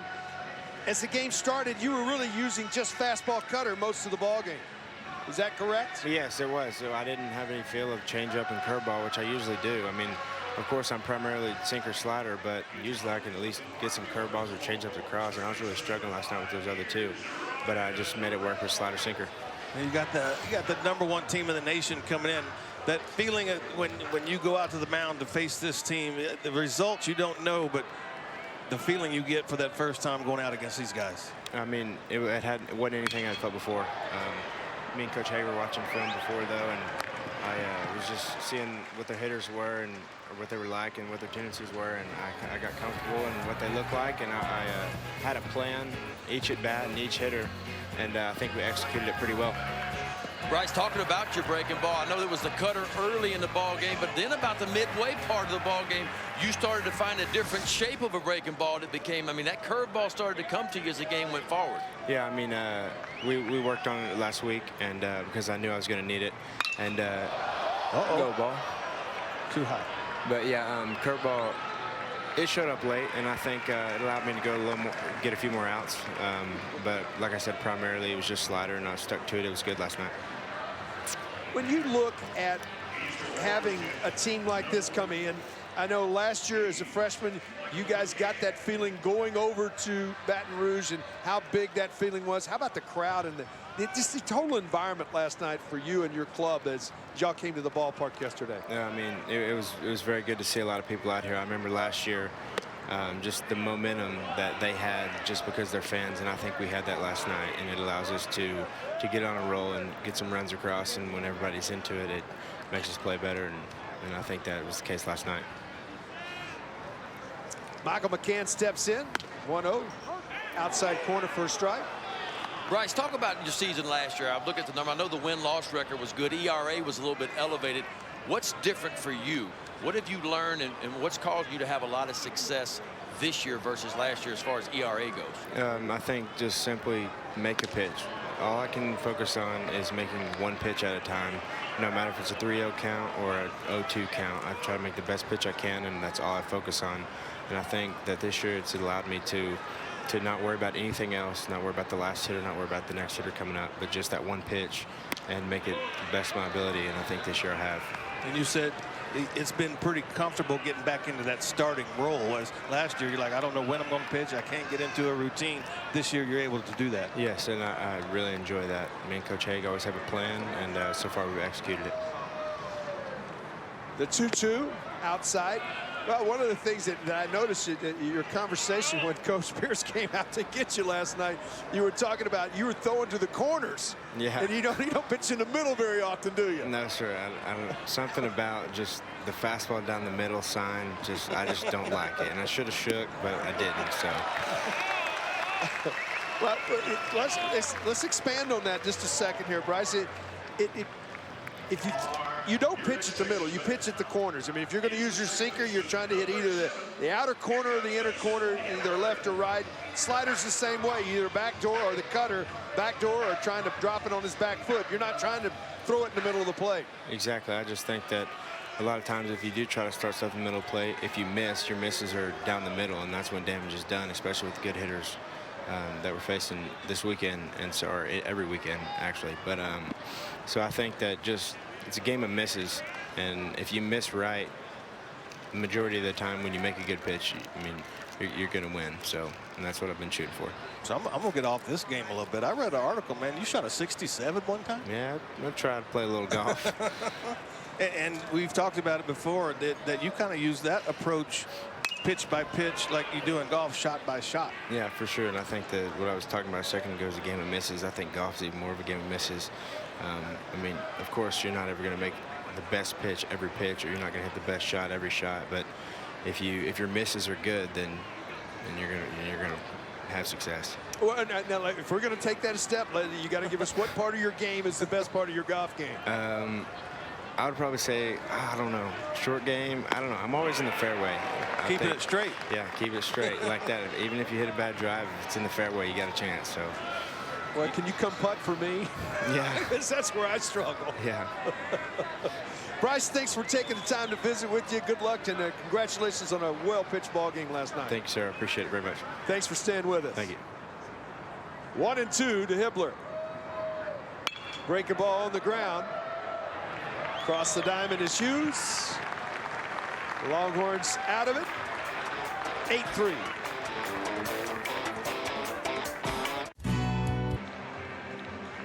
Top of the 5th inning, you can see some of the numbers there as Eric Kennedy has been good. Austin Todd's driven in a couple.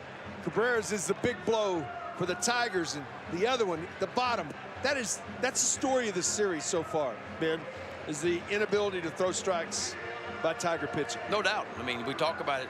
9 walks last night, 8 walks so far today in 4 innings, including a hit batter. So 9 free passes just in 4 innings so far for LSU. And that's the bottom line. I mean, Texas has come up with some big hits. The Horns have when they needed it, and you got to tip your cap. But when you're constantly putting people on, like you said, sooner or later, you know, there's going to be an error, or there's going to be a big base hit or something like that's going to happen. You're going to give up a big crooked number, and that's what's happened in both of these ball games. The one last night, a big crooked number, and again the second inning 6 spot for the Horns. There's no defense for it, and your pitch count gets elevated. I mean, there's nothing good. There's nothing positive that comes out of it. Every now and then with a base open, you may pitch around a guy and walk a guy, but that's not been the case in these 2 ball games.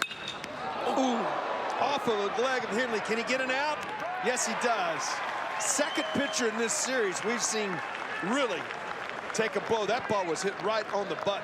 He's playing it off pretty solid, but that hit pretty solid. It didn't bounce away very far. Well, if you remember the last at bat, Josh Smith went just over the top of his head with a line drive. This one's just about 2 foot off the ground and catches Henley right in the back of the leg. Boy, he didn't think anything of, turned his back, gets it on a hamstring. Right above the knee. Picks it up, gets that first out of the inning. Oh, that hurts, but you know who Josh Smith's also hurting is he's going back. I can't hit a ball any better than that. I got nothing for it. Hey, what are you watching? I got hit probably 6 or 7 times in my career, and I was mad at myself. But if I make a better pitch, it probably doesn't come back at me. Well, I hit one back at you that scared me to death. We had a very first alumni game. Very first alumni game. He forgets his wooden bat. So here we got a big leaguer coming in with the aluminum. Ben, my grandchildren thank him. This ball went between my legs before I could move. Didn't hit me. Didn't hit me. It scared me. I think it scared you. It scared the heck out of me too. I found somebody find me some wood.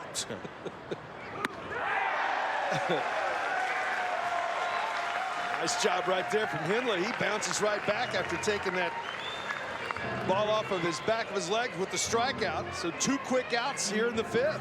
Yeah, he just elevated a fastball right past Zach Watson, who's been swinging it well. I got that, the 5th strikeout of the game for Henley. First one on a fastball. Previous 4 were on breaking ball. And he just throws a good changeup right there to Antoine Duplantis. Kind of runs it down and away for strike 1.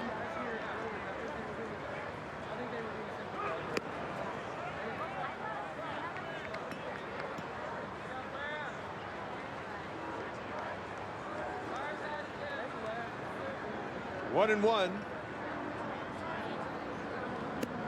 Off speed outside. 1 for 2 today. Scored a run. Duplantis came into this series, Ben, as you said, hot as a pistol.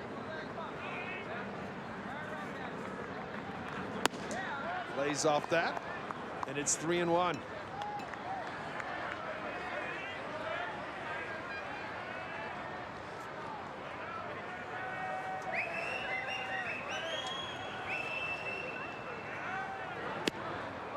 Downstairs, ball 4. More power headed to the plate.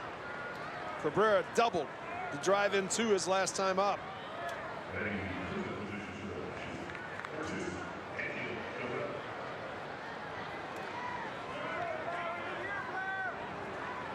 Jumped all over the first pitch from Henley in his last at bat. Breaking ball out over the plate.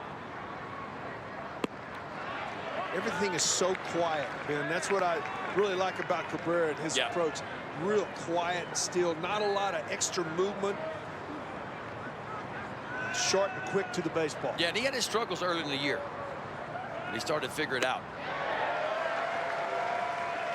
That's a really good changeup right there by Henley. Ran it down and away. So starts him off with a fastball, speeds that bat up, then slows it down with the changeup away.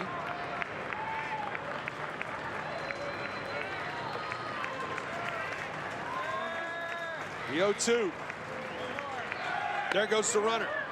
Throw down to second. In time. Michael McCann guns him down. That ends the inning. You know what? There's always great food around the ballpark. And I'm going to find it, me and Ben. And you guys went and found it.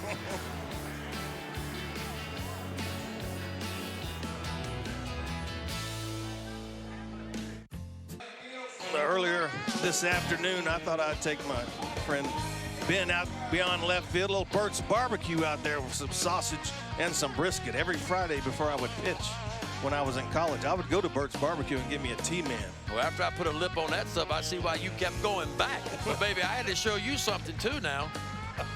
We got a little gumbo going. We didn't get a chance to try the gumbo. We went over and found the LSU fans. We got you some value, little hot boudin. Of course, let my guests go first. I had Greg going first through the line, and then we found us some jambalaya, too. That's some good stuff now. Oh, it is. It was hard to leave, as you can tell, as I just fork it in there. Yeah. Yeah, I wasn't sure if you guys were going to come back. We really thought about staying. I'm going to be honest with you. It was 2 thumbs up. There they are. If we had longer cords, we would be on headset out there. I don't know if y'all were coming back or not. Regan steps in, and quickly, it's 0-2. Then our friends Jeff Cross and Mark Pena sent some up, too. We got some right back here behind us. That's right. I'll go away for half an inning and heat it up. You want me to? Tell you what. Maybe this game keeps this game going is on. not exactly a fast one. Breaking ball just misses. That's at 12-6 breaking ball. Bryce 0 for 2 as he steps in. 8-3 Texas lead.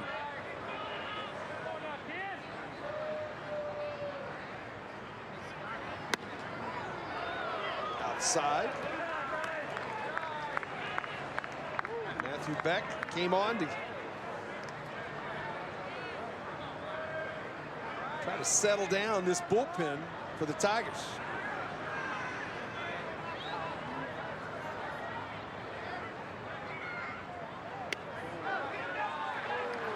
From 0-2 to 3-2.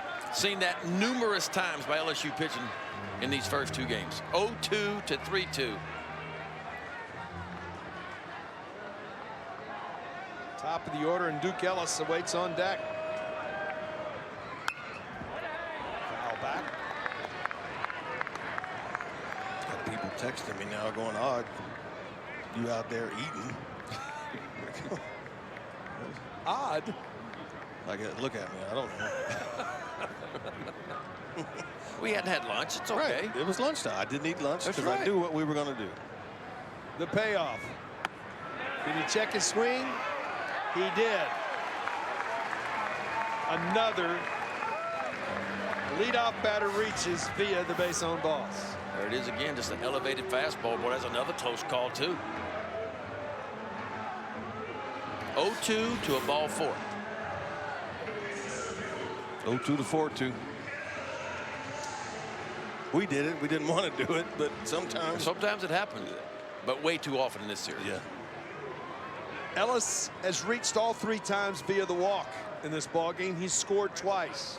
21 walks on the season for Duke Ellis. Has got to be close to leading the nation in that department this early in the season. Well, it came in, but what, a .520 on base percentage and been on every time so far today. That is the 8th straight inning that LSU staff has walked a batter.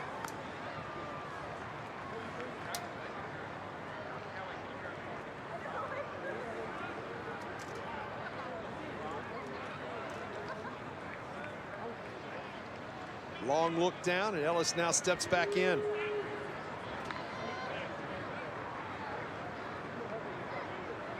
Back comes set.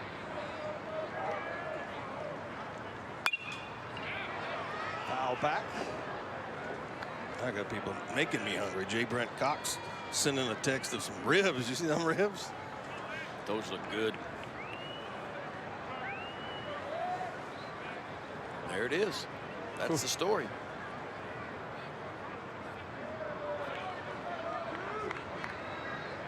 The 1-2. Curveball. Foul down the left field line.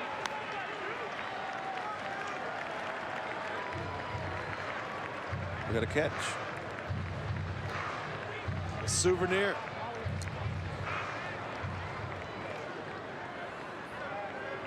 It's always fun at the ballpark. Food, souvenirs. And today, some moisture. On the ground. To second. Hard to double up. Ellis, they get him. Don't know that they do right here. Called. Might be a challenge right here. He's already out there asking. Well, Hal Hughes does a nice job. A good strong throw over to Broussard, who quickly fires it to first. It looked like to me just right there. I think he got through the line. Should be safe. Oh yeah, that's not even close. I mean, on slow motion replay, it's not even close. Right. They meet together right here. It did not take long for David Pierce to get out of the dugout. I mean, instantly he was out. This is a challenge. You have to leave the field. Ellis has to leave away from first base. I thought by understanding the rule, you have to leave the field, and he does now because he was called out. Yes. But that doesn't mean that it will stand. But from what we've seen, he won't be in there long. So the replay sure look like. All right, guys, let's get into this a little bit. We've covered the sport for a long time. What do you think about the system? And we've all read the rules and try to understand what the review system's like. First of all, my first thoughts are right away, let's get the call right. I like that. No, I like that. The only problem I have is a lot of the meetings that we have, they're trying to figure out ways to speed the game up. Sure. If you're trying to speed the game up, then you can't put in more plays that can be replayed. So either you want to get it right and let the game play itself out, or you want to speed the game up and not have so many reviewable calls. You can't have it both ways. So I say I'm not worried about getting home 5 minutes faster. Don't speed the game up. The game is meant to be played for 130 years at its own pace. It doesn't have a time clock. That's right. Let it be played. Every other sport, there's a time clock. There's not a time clock here. That's what separates this game from the rest of the sports, right? So forget about trying to speed it up. You know, let it play. But I like the fact that we got more replays. We're going to get it right. I like all that kind of stuff. But forget about speeding the game up. They put the shot clock on us, in between inning clock on us. There you go. But there's still 3 outs an inning. And you got to get them, and sometimes they're hard to get. That's right. You can't stall. Eric Kennedy steps in. Is 1 for 3 on the day. He's got 3 RBIs. He's stole a base, scored a run. Ellis with good speed. Still a part of the ball game when you run. And he's going right here. Throw down. Not in time. 4th bag of the year for Duke Ellis. Don't think he ever got a glove on him. They look like Josh Smith, the shortstop for LSU, does a quick swipe tag ball a little bit high and towards first base. But I believe Ellis is under that all day long.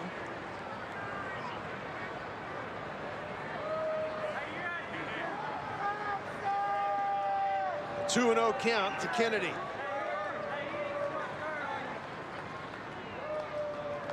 Got to remember that guy's out at second. That's an instant step off where you go, why aren't all these signs coming down?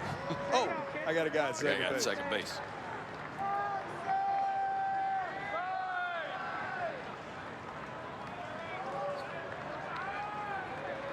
The 2-0.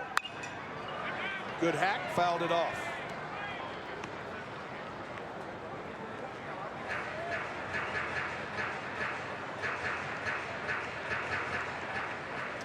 Given up 8 runs last night, 8 runs here today, but you look at it, the scenario, 20 plus free passes. Yeah.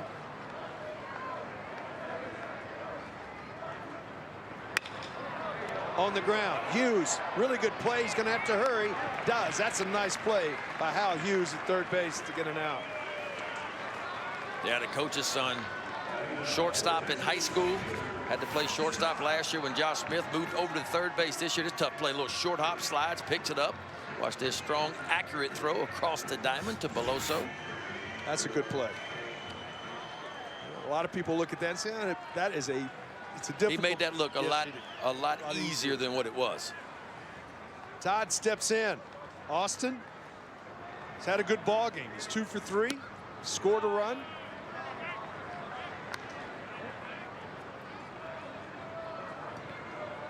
Driven in a couple.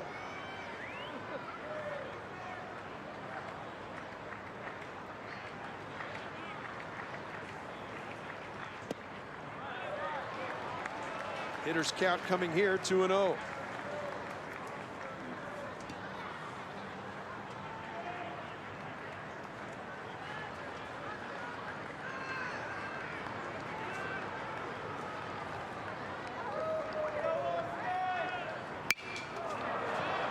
Skied in the infield.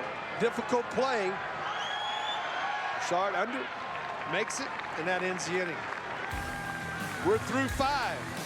Texas with an 8-3 lead.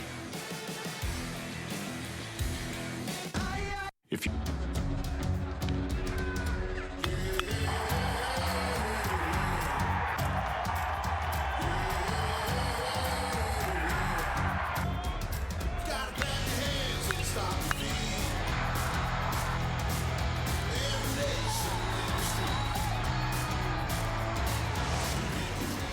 A lot of action.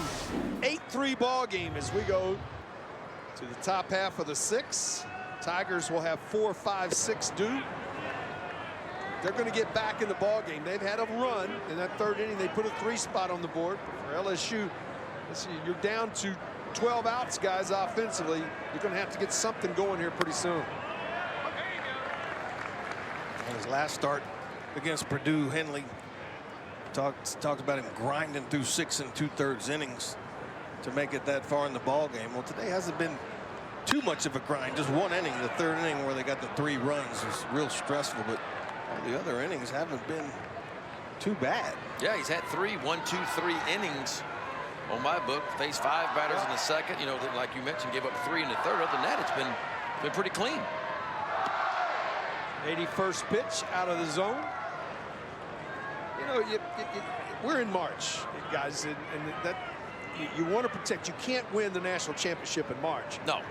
So, you know, you want to protect your guys and bring them along. But at this point, I still think 85, 90, 95 is about that number that all starters should be in position to be able to give you. They should be in condition to give you that. Yeah, I mean, if they made all their spring starts in the inner squads and all that leading up to it, they took their turn, every 6 or 7 days. Yeah, I think they're at a point now, 80, 85 pitches, especially when it's not been a real tough game for him to this point, other than just the 1 inning. And for Blair, though, he's about a half a game behind, because that first game against Louisiana only went 2 innings and only threw 24 pitches. Shift is on as Reynolds moves from third to, I call it rover. Yeah. Well, the stuff's still the same. That last fastball at 92 miles an hour, which is kind of where he's been the whole game. Out to right, Todd has a beat on it, puts it away, and all of a sudden, Henley, you go back, he got 2 big outs to get out the last 2 outs of the third. 1, 2, 3 in the fourth. He faced the minimum in the 5th. He did walk a better, but there's the throw out. Now you got 2 quick outs here in the 6th.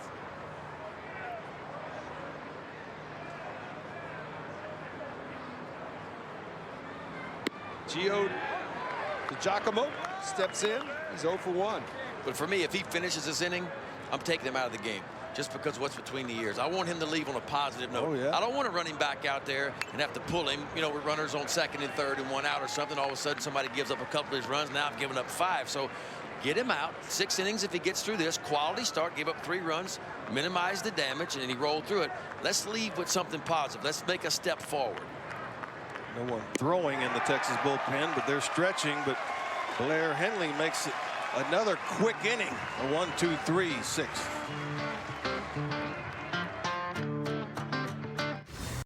Who am I? I'm a sophomore infielder at the University of Texas. I wear a size 16 shoe. I've been to about 25 states, and my favorite vacation place is Maui. Who am I? I'm Zach Zubia. All I want to know is I got 2 big men in the booth with me here. Either one of you have a size 16? I think that's a big hoof. Did he say 16? 16. That's Bigfoot. I got 11. I got a 14, but that ain't You're no 6'6". 16. Yeah. You're 6'6". He's a big man, but he's not 6'6". He ain't gonna sneak up on nobody with them feet. The floor will be creaking.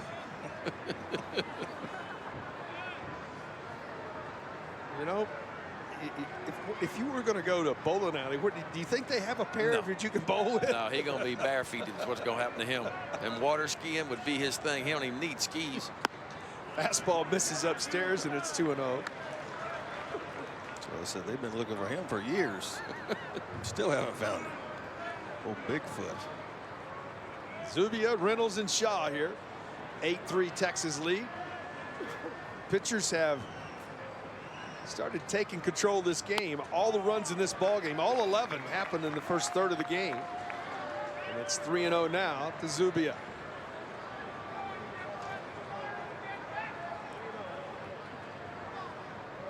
This is the opportunity, guys, both of you. Y'all may not have been in this boat as pitchers because y'all were coming in and going to get a chance, but if you're in a bullpen for either one of these clubs and you get into a game like this is your opportunity to say, I can help, I can pitch, and I can pitch regular.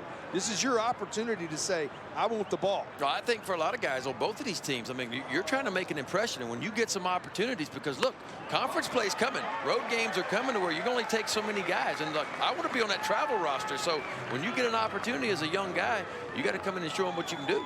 That's exactly right. A base on balls again. It's been a part of Chris Reed, moves into third base. That is the 9th base on ball, 9th straight inning.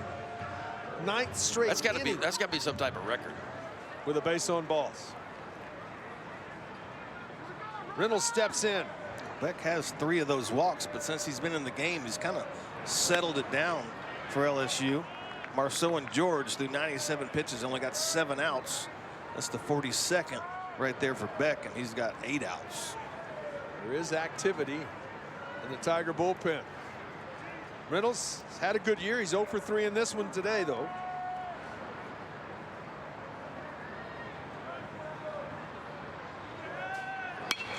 Oh, this ball hammered to right. Going back at the wall. Comes up short. That tells you a little bit about the breeze and the heavy. Ryan Reynolds hit that as well as you can hit a baseball, and it did not get out of the park. Ryan Reynolds leaned on that one. That ball is out of every ballpark, maybe in the country except for this one. You can't hit a ball any harder. He had a little backflip there, and he thought he had it. But Antoine Duplantis right back to the wall, out of room, and makes the play. Sometimes it's about the day you hit them. It's not, you know, it's just the wrong day. Heavy air, wind blowing in. I'm telling you right now, I would like pitch here a little bit right now. You know, you got a slow infield, big yard. They build everything for you guys. All you pitchers. He's been nice, Ben. He's been really nice all weekend so far. Wait till you hear about, there's something about that 15 inches off the ground. Oh, yeah, messes with our head. It does. I think there's something about the altitude. Popped up. Something about this altitude. That ball's way up there.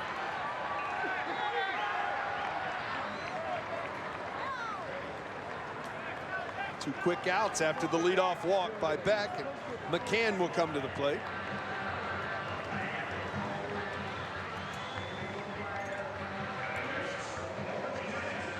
Texas bullpen starting to play a little bit of catch. Not throwing too much, which leads me to think that Henley might be going back out.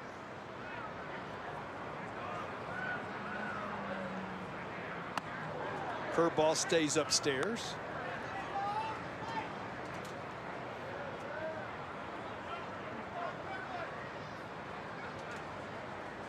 Hasn't given up any runs, but 7th straight first pitch ball from Beck. 2-0 now. Michael has walked and scored, struck out and walked. He's 0 for 1 in the game.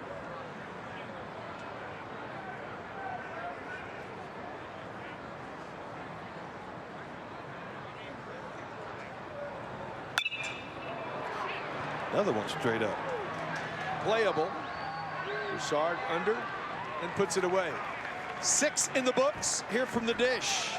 8-3 Texas lead. 2/3 of the game in the book. Texas leads here 8-3. You can see the numbers in the first 2 starts of the season for Barrett Henley. And then today, he's got 6 innings of work. He's allowed just 4 base hits, 3 earned runs. You can see the 6-2 number is a pretty good number. 6 innings, 2 walks. You can live with that. There's no doubt. Got a good taste in his mouth right here. It's interesting that Coach Pierce is sending him back out here. That was his 87th pitch of the ball game. This is a big inning to try to keep that confidence up. No, I think so. I mean, if I'm managing, you know, the head coach, I got him out of the ball game right now because I think it's about confidence. You showed the numbers. He had some struggles. First 2 starts of the year, the confidence was not very high. It's high right now. He's got a quality start under his belt. 3-to-1 strikeout to walk ratio. You leave him in the ball game, he gives up a couple of extra biscuits, and all of a sudden it's just not the same feeling. It's Chris Reed, who came into the game, was the first hitter, and he doubles down the left field line and start with the Tigers. Well, that's what I'm talking about, you know. And you know, if LSU finds a way to push across a run, now all of a sudden you give up 4 instead of 3, and it just doesn't look as good. That's only the 2nd time in the ball game that Henley has allowed the first hitter of the inning to reach. Oh, he's been good. I mean, he's been really good. And I'm not questioning that. I'm questioning the fact that I want to build confidence. I want to get my guy that's been a 3-year starter. I want to get him back on track. He's back on track. Let him sit, but maybe he fights through this inning and gives you another one. Cole Quintanilla up for Texas in the bullpen. You can also look at 6, 7, 8, 9 in this LSU order. Had only had 1 walk in this ball game coming into the inning. So the bottom of the order hadn't hurt him. Maybe he's thinking maybe he can get through this inning. Well, leadoff double to start it off. That's only the 4th time that the Tigers have had their leadoff batter reach base in this series so far. Downstairs, and all of a sudden it's 2-0. The leadoff double could lead to another big inning. But the fact the Horns only used 2 pitchers in last night's game. Now, if they got blown out last night, had to use 3 or 4 guys, I get it. Hey, I got to have another inning out of you. But the fact they only used 2 last night, it's a different game. 2-0 misses inside. Quintanilla has been really good for Texas, and he is getting loose with a purpose now in the bullpen. I would have thought he would be ready for the top of the order, but it might be one batter before that. The 3-0 to Mathis. Down Broadway. We'll do it over 3-1. Velo is still carrying though, 92. That's what he started the game at, 92, 93. Done a nice job. I love the fact 6 punch outs, only 2 walks, so he's thrown a lot of strikes. 3-to-1 strikeout to walk ratio. I'll take that.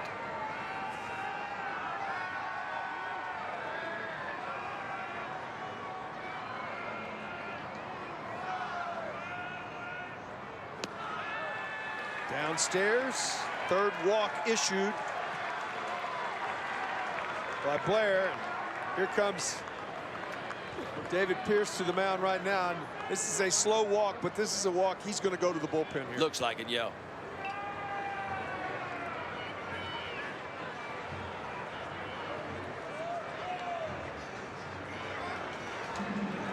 One of those things when you get the ball and say you're going to go, and you just look at this scenario. It's interesting to me, guys. You always think about winning this game, and then in the back of your mind, you got to be thinking about, as you mentioned earlier, tomorrow's game as well.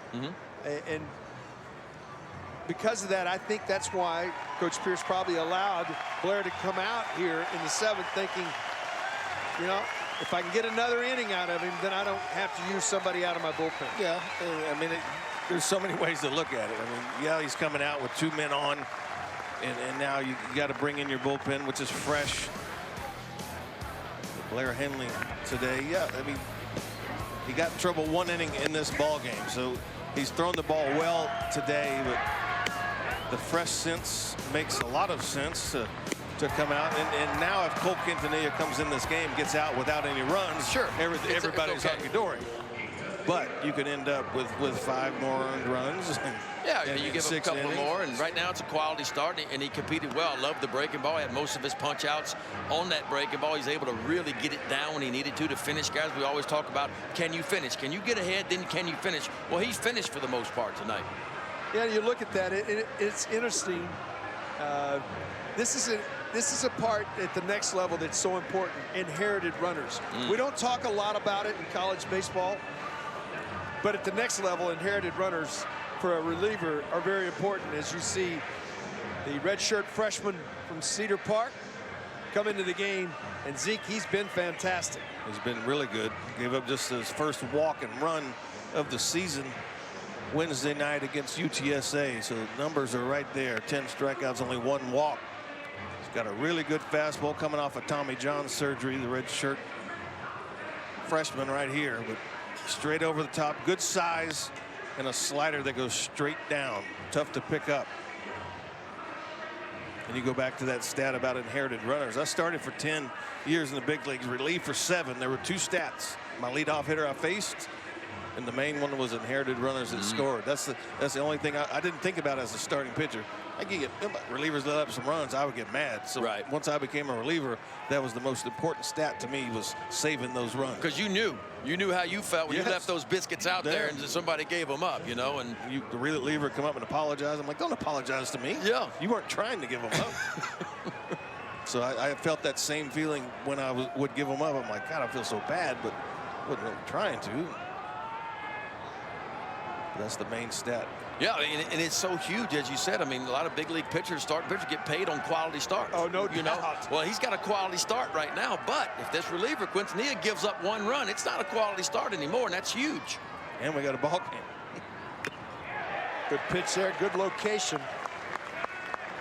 Tilt. Ben, you had it. It was a major part of playing with you as a teammate and seeing you throw on the side the first time. I went, ooh, look at that tilt. This is what this young man brings to the table. He's got great tilt. Yeah, ball coming from an elevated position, really up and driving it down here. Normally creates a lot of ground balls.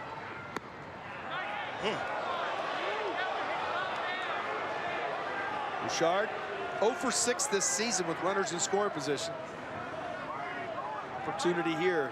The top of this order has done all the damage for LSU. They'd love to get there with them loaded. I like the idea that you get getting back to the top of the order.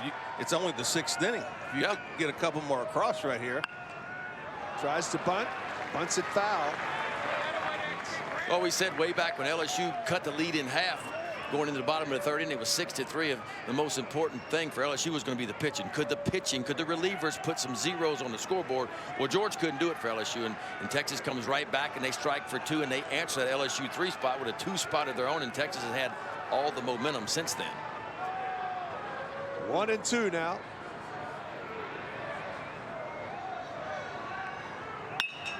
On the ground, this could be 2. Second for 1. The relay to first. It's high. Gets away from Shaw. Does not get into the dugout, but it'll lead to a run.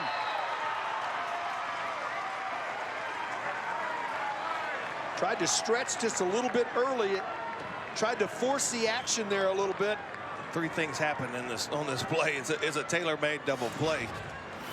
But the freshman gets the ball. It doesn't give a firm toss. A little soft toss right there. Hibbler tries to rush his throw, and your first baseman gets off a little too quick right there. Well, you remember head coach David Pierce early in the ball game was talking about stretching, you know, to his big first baseman Shaw. You know, working on it a little bit, because as a first baseman, sometimes you can stretch too early, and when you get out there and you're stretched out before the ball is thrown, then it's hard for you to readjust to where the ball is being thrown.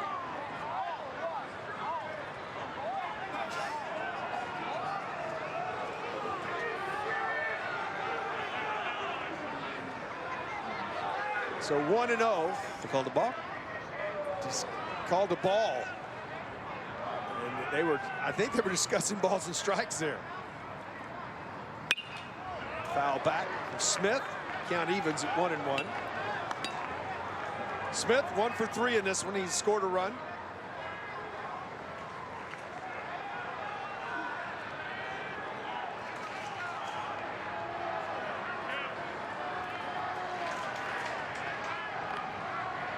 Throws over. You know, a lot of guys that have great tilt are high spin rate guys. Quintanilla's a sinker with great tilt. As you can see right there, that ball really, it's got good angle, but it's also sinking at the same time.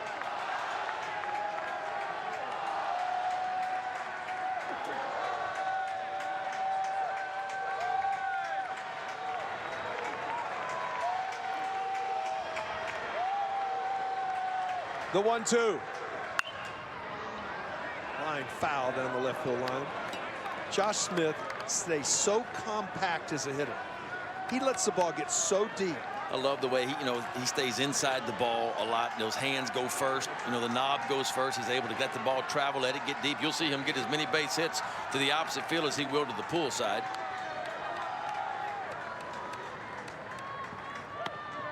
Up and away in the count evens.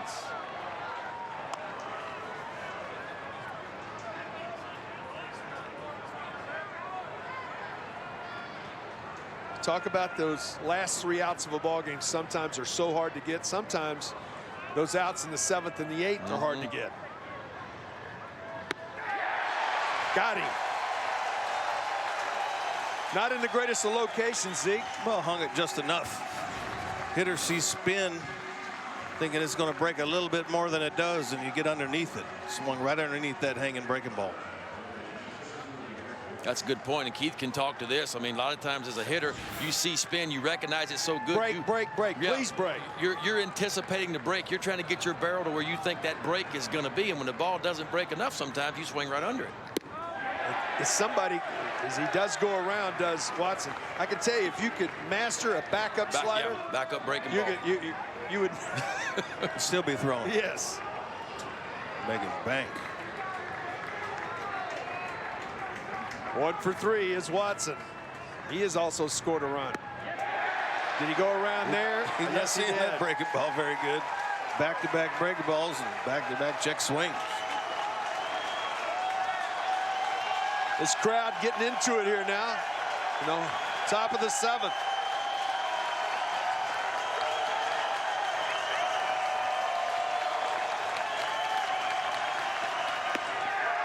Misses outside. Reach back a little bit on that one. We'll give you just a little bit of extra after these back-to-back breaking balls. How about the old extra heater at 94?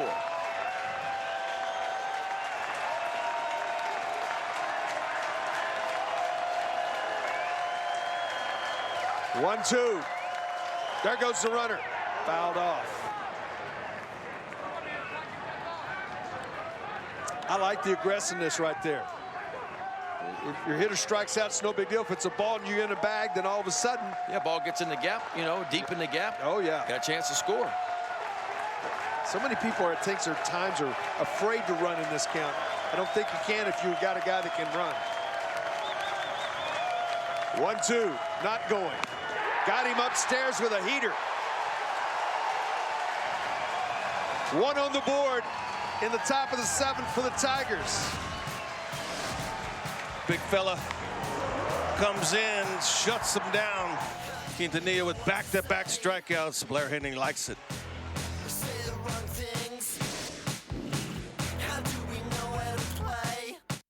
Fun at the ballpark. Cotton Eye Joe, 7th inning stretch time. Texas leads by 4, 8-4, as the Tigers get on the board in the top of the 7th. And Ben, they go to the bullpen again to a young man that's got a high spin rate breaking ball. Yeah, Mikael Hilliard, not a big kid at all. Fastball is going to be, you know, 85. He'll show you an occasional 90. But the difference maker for him is a breaking ball. He's high spin rate breaking ball when he gets it going. Still got to throw it in the right spot, but you'll see it if he's got the good one going. He's been on the shelf all fall, all of spring, made his first relief appearance just about 4 or 5 days ago. So he's just kind of getting back on the map for the Tigers. Hibbler will lead it off. First pitch in there for a strike.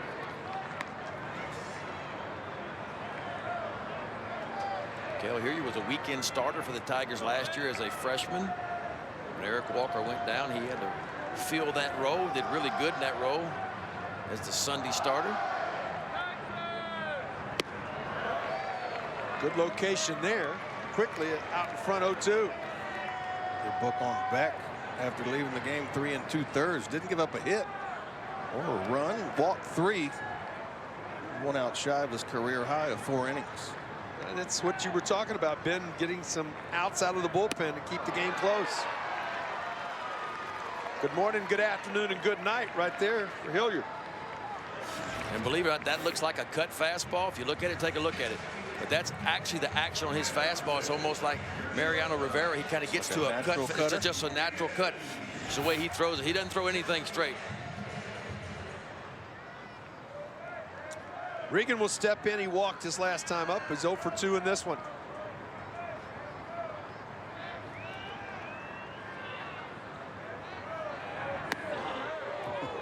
Breaking ball right there. He's been buckled all day. Well, that was a little different place coming at your head. Yeah, that was a little different. You're going to try to get out of the way of that one.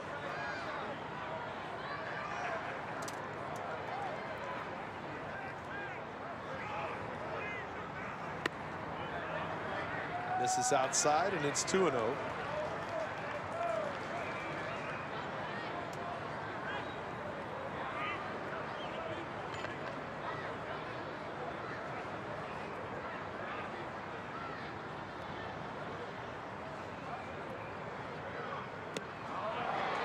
Made his mind up to swing before the pitch. And again, that's you've been struggling a little bit offensively. You got a 2-0 count. He's got to throw me a fastball. I'm going to get one. I'm going to get that cookie right down the middle. Well, and that's probably honestly where Hilliard was trying to throw it. He just didn't get it there.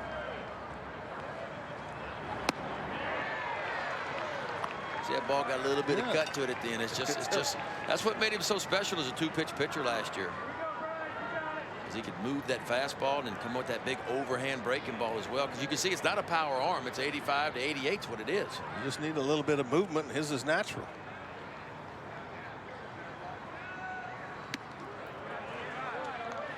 Well, that little movement, a lot of times in the right spot, will keep it off the barrel. Absolutely. And that's when, as a pitcher, you know you got something special and you got to trust it. You want to be aggressive in the strike zone because you know in the back of your mind, I got a little something special that most guys can't create, and that's extra movement. There it is right there. Back-to-back strikeouts. Back to the top of the order. Just a little late action. Ball just diving down and away. If you weren't in the booth right now, I'd be calling that a nasty slider. Well, you can see it's at 85 miles an hour. That's what his heater is, you know. Now, I think sometimes he accidentally gets around it maybe a little bit more, makes it break a little bit more. But that's that's normally the action you see on his fastball. I thought that had a little bit more break than what you would normally see. Duke Ellis 0 for 1 in this one. He has walked 3 times, scored twice, stole a base.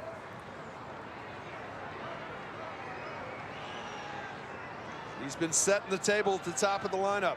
Yeah, on base all 4 times. Playable to center. And a 1-2-3. Bottom of the 7th. We go to the 8th. Texas doubling up LSU. Stand out from 8th inning, 8-4 Texas lead. Kennedy 2-run single in the 2nd. Austin Todd's had a good ball game. Cabrera came right back in that 3rd, though, with a 2-run double. But the story of these first 2 games of this series has been the free passes issued by Tiger pitching. No doubt. No doubt. I mean, it's, you look on the scoreboard, the Horns would have 5 hits. Yep. 5 hits and got 8 runs. Well, I mean, the hits are pretty good, but when Tiger pitchers are walking and putting as many on as they can, it makes it tough. It makes it tough. Well, just look at this. There's 18 consecutive plate appearances without a base hit by Texas offense in this game. Yeah.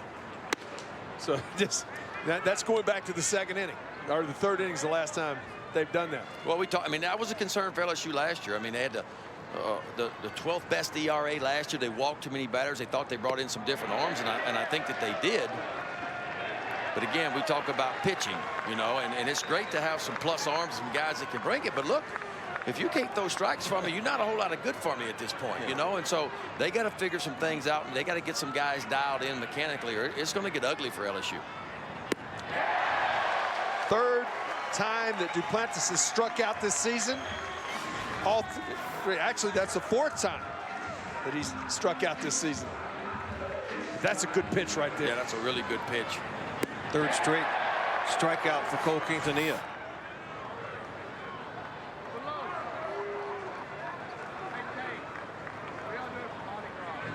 A part of the lineup that's done all the damage so far this weekend. Cole Quintanilla has struck them all out. Yeah, going to work. Sam Bertelson will come in the game to replace Tate Shaw.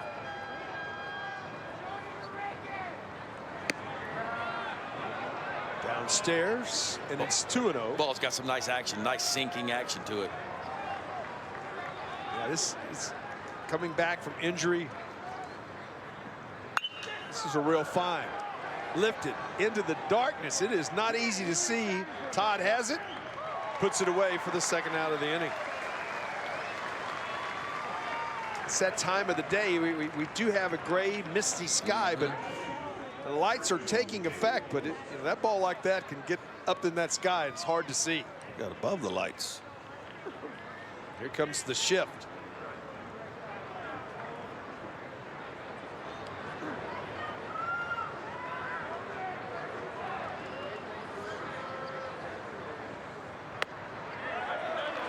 Continues to pound the strike zone. It's amazing when you get ahead and you throw strike 1, you put hitters on defense right away. The game's a little bit easier. You can make it easy for yourself, and then you get just check swings. Yeah, see, Beloso, if the count's 1-0, Beloso doesn't swing at that ball, but the fact it counts 0-1, he swings at it. And more than likely, he's going to hack at this next one. Because what happens to you is you get, all right, I'm not going to sit and take one here and just walk away. Michael McCann wanted that ball up. Further up than that. Yes. I think they might try to throw that wipeout slider right here. Well, They're missing with that one. Yeah, just change the eye level. Now you come back with that breaking ball. Man, it just happens to you as a hitter. You see it. Oh, I got it. And then starts out in that same spot and it disappears. Right. And that's a sequence you'll see like the slow, fast we talk about. You'll see a pitcher elevate way above the top of the zone, just about chest high. If you don't get an off at it, then you normally back it up with a breaking ball. There it is. 19 strikes from Cole Quintanilla out of 26 pitches thrown. Love that. Ooh. Fill it up, big fella.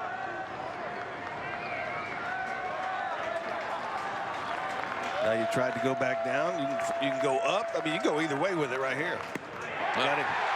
Or you can just pipe one down the middle and jelly leg him. Little different breaking ball from Quintanilla right there. Strikes out 2. Horns still lead 8-4.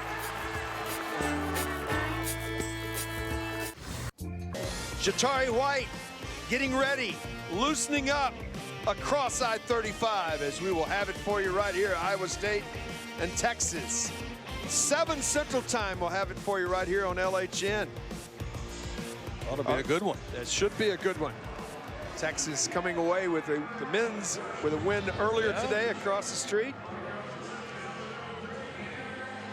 Longhorn baseball trying to go 2-0 in the first 2 games of this series against LSU. You know, I heard that Eddie Reese was going for his 40th straight conference championship in swimming and diving. That's, that's a lot of those are national championship stuff exactly. too. First pitch upstairs for a strike.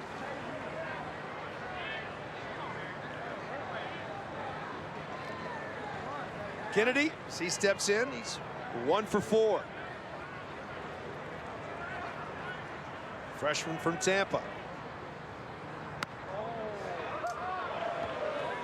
Ben, it's one of 3 brothers that have played here.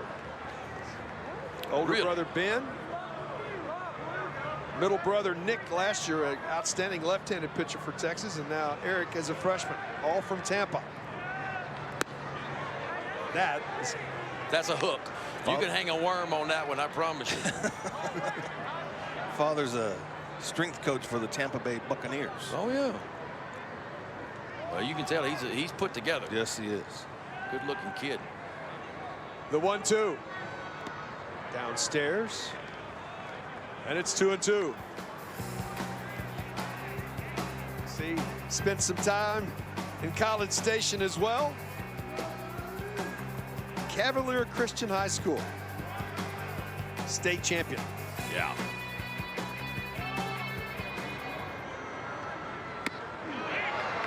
Nasty underneath the hands. That's just so amazing that it's natural. I mean, That's what he throws. You won't see a straight pitch, you know. I mean, that's a gift. You know, and Paul Maneri's got to be excited about that young man because I think it changes. You know, he starts to give LSU some options. You know, you hope Hess can be that Friday night guy, but if he can't, who knows what happens? Can you start to elevate some other guys in the weekend role? Do you put Hess back in the back end of the bullpen with Peterson and have a 2-headed monster? But at least when you start to get a few guys healthy, it gives you more options. Well, you were talking about the bullpen. Listen to this number, Ben. The last hit was Austin Todd's RBI single back in the 3rd. So bullpen's done a pretty good job of limiting the damage.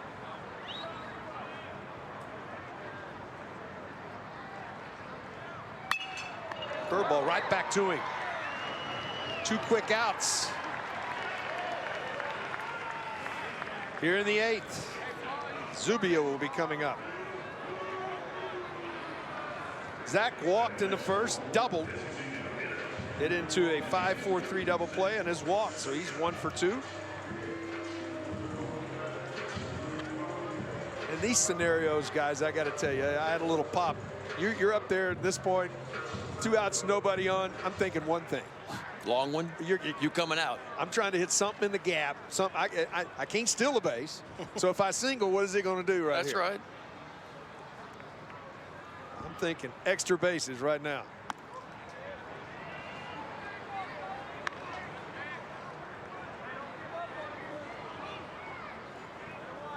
When you couldn't run out of sight in a week, you got to hit it. You got to hit it Got to in find a the gap. gap. That's right. Where they ain't. Hit them where they ain't. Outside, and it's 2-0.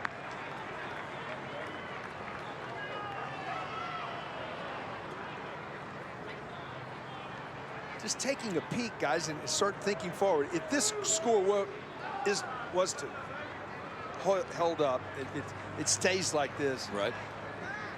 What does tomorrow bring to the table, guys? We're going to have it for you. I'm excited about you being here again tomorrow. But just looking at this, you know that LSU is going to be coming out ready.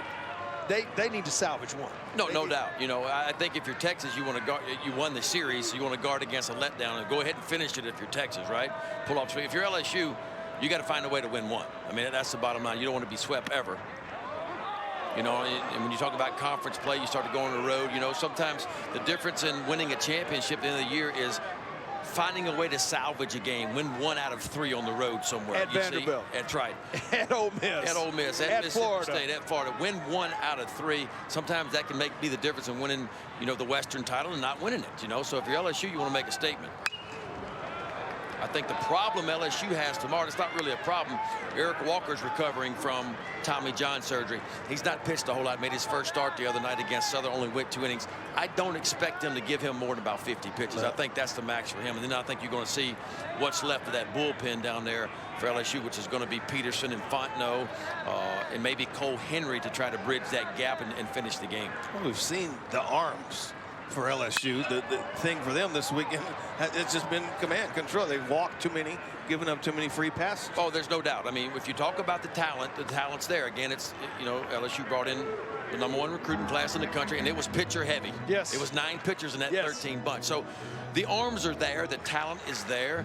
It's can Alan Dunn, the pitching coach, shape that talent, and can he find some mechanics? And there's Hill, who has been the Sunday starter for LSU. He got sore after his second start the other day, but can Alan Dunn continue to work with these guys, these young guys, figure out some mechanics and make them get to the point where they can just throw more strikes? That's the bottom line.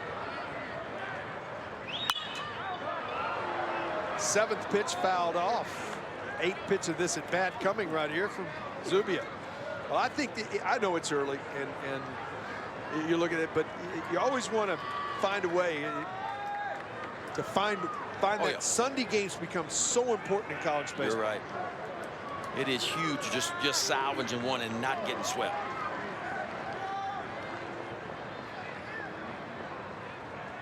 Three-two again. Did he go? No, he did not.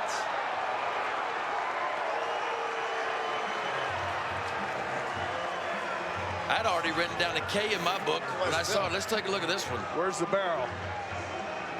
Oh my goodness, if he'd have hit it, it'd have been a double. That was a double you were talking about. With that, that's 11 straight innings. No, it's the 11th walk issued, 3rd of the ball game. They did not walk one in the 8th inning. Yeah, That broke that string string. was stopped. Yep. Cam Fields will come out to pinch run for Zubia.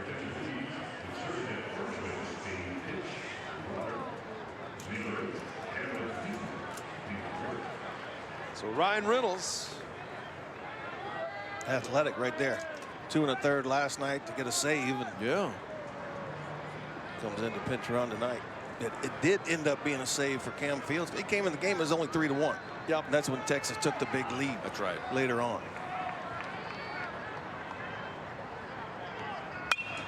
off of the fist. Reed back, under, makes the play, and that ends the inning. Longhorns 3 outs away from winning the series. As we go to the 9th. Shaka's. Coy Cobb will take the mound for the Horns tomorrow. He was really good in his last start against Purdue. The freshman making his second start, went 7 strong innings, gave his team a chance to win. But you can see the stuff. He's got a good changeup, breaking ball, good size for the freshman right there. He'll be making the start. If the score stands, he'll be trying to get a sweep for the Longhorns. He's a reigning Big 12 co-newcomer of the week. He's got a little bit of deception in that windup, doesn't he? Yeah. A little bit of Real free and easy. Yeah. Loose arm. Giacomo swings at the first pitch and fouls it back. Don't forget, third and final game of this series, 1 Central Time tomorrow. We'll have it for you right here on LHN. Zeke, Ben, and I will gladly be here. Breaking ball over the top of it.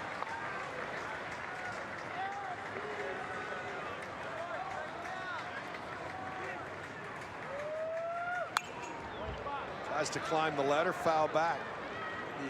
Greg, you mentioned it earlier. He just pounds the strike zone.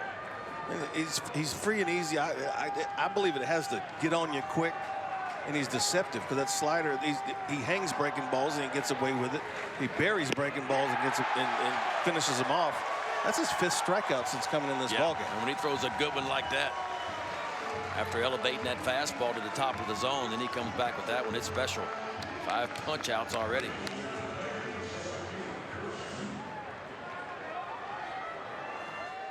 So Chris Reed will step in. He doubled, came in to score in the 7th inning in his only plate appearance. He came on as a pinch hitter, remained in the game at third base. Fastball inside corner for a strike. Another glove side fastball with something on it. Yeah.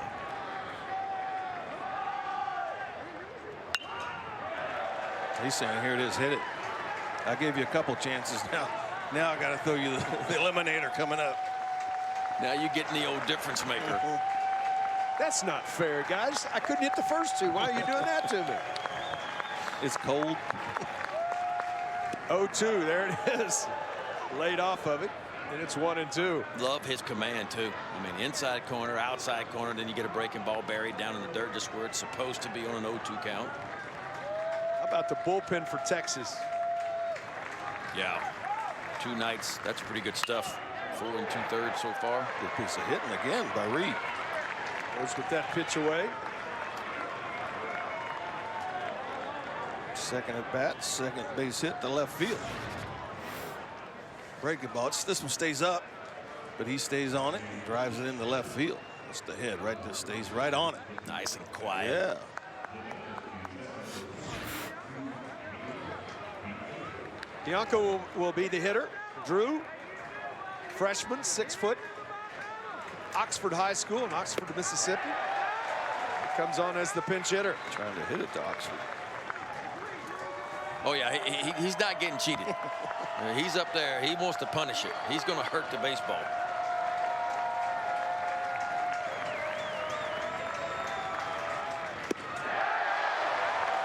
Over the top of that breaking ball.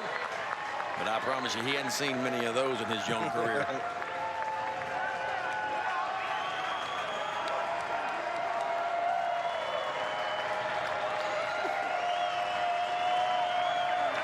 The 0-2. 6th strikeout for Quintanilla since he's coming to the ball game. You just buried 2. You're trying to bury a 3rd, and that's what the hitter's thinking, the same exact thing, and that one just stays up. Gets the call for the 2nd out. Pinch hitter. Garza will be the pinch hitter. Started last night's ball game. Yeah, he's been the DH pretty much every game for the Tigers. Had some struggles last night, so Paul Mainieri put Giovanni DiGiacomo in. Just a little left-handed bat in there, but Garza's going to get a bat here at the end of the ball game. Down to second base goes Reed. Indifference, but it is an earned run. But there is, that's it. Every time I see that, I go, and I'm not even a pitcher. Not yet. But I know, but yeah, look at that and go, well, you know, why did we let him down there for? The 1-0.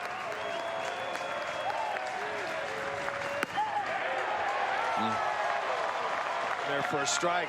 Talk about locked in 1-0 count. Got to throw a strike. Not only does he throw a breaking ball, knocking a little paint off the outside corner with a 1-0 breaking ball.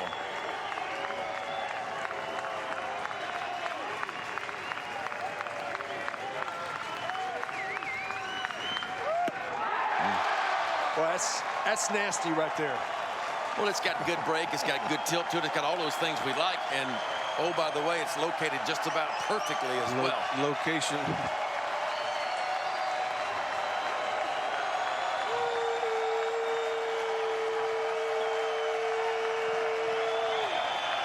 The 1-2. Foul back. You see, he left that one more middle of plate. If he gets it back over there where those first 2 was, it's probably into the ball game. But that breaking ball is that good. Even though when he misses with a spot, still gets away with it. It's got him set up with a lot of options here. Yes. Garza digs back in. Got to go with that one. The one away.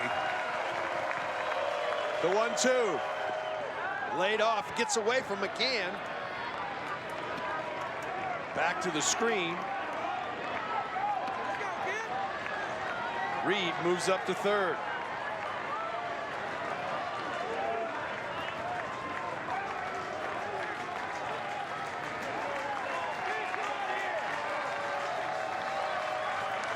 Garza digs back in. Quintanilla set. And that's the ball game. Great relief pitching for Texas. 7 strikeouts for Cole Quintanilla. Zeke? Wow. Yeah, I mean, Blair Henley, again, gave up the 3 runs all in just the 3rd inning, but gets through 6. But Cole Quintanilla comes in, closes the game, and just was lights out. Gave up the 1 single, struck out 7, and was in command the entire time. Well, that is the 8th straight home series Texas has won, dating back to 2018. It's been almost 1 physical year, guys, since Texas has lost a series at home. And Ben, when you look at that scenario, we talked about it a little bit there in the 9th. For the Tigers, this is an opportunity tomorrow. They need to come out with some urgency, I think, in tomorrow's ballgame. No doubt. They need to be aggressive. I think the offense, it can be more productive at the bottom. Again, the top's doing their thing. Can you get production 7, 8, 9 for this Tiger lineup? And they're going to lean hard on Eric Walker. You know, he was the Sunday guy 2 years ago. He really carried it low and let the low when Lang and Poche struggled that year. He was really good. He was a fresh All-American in everybody's publication.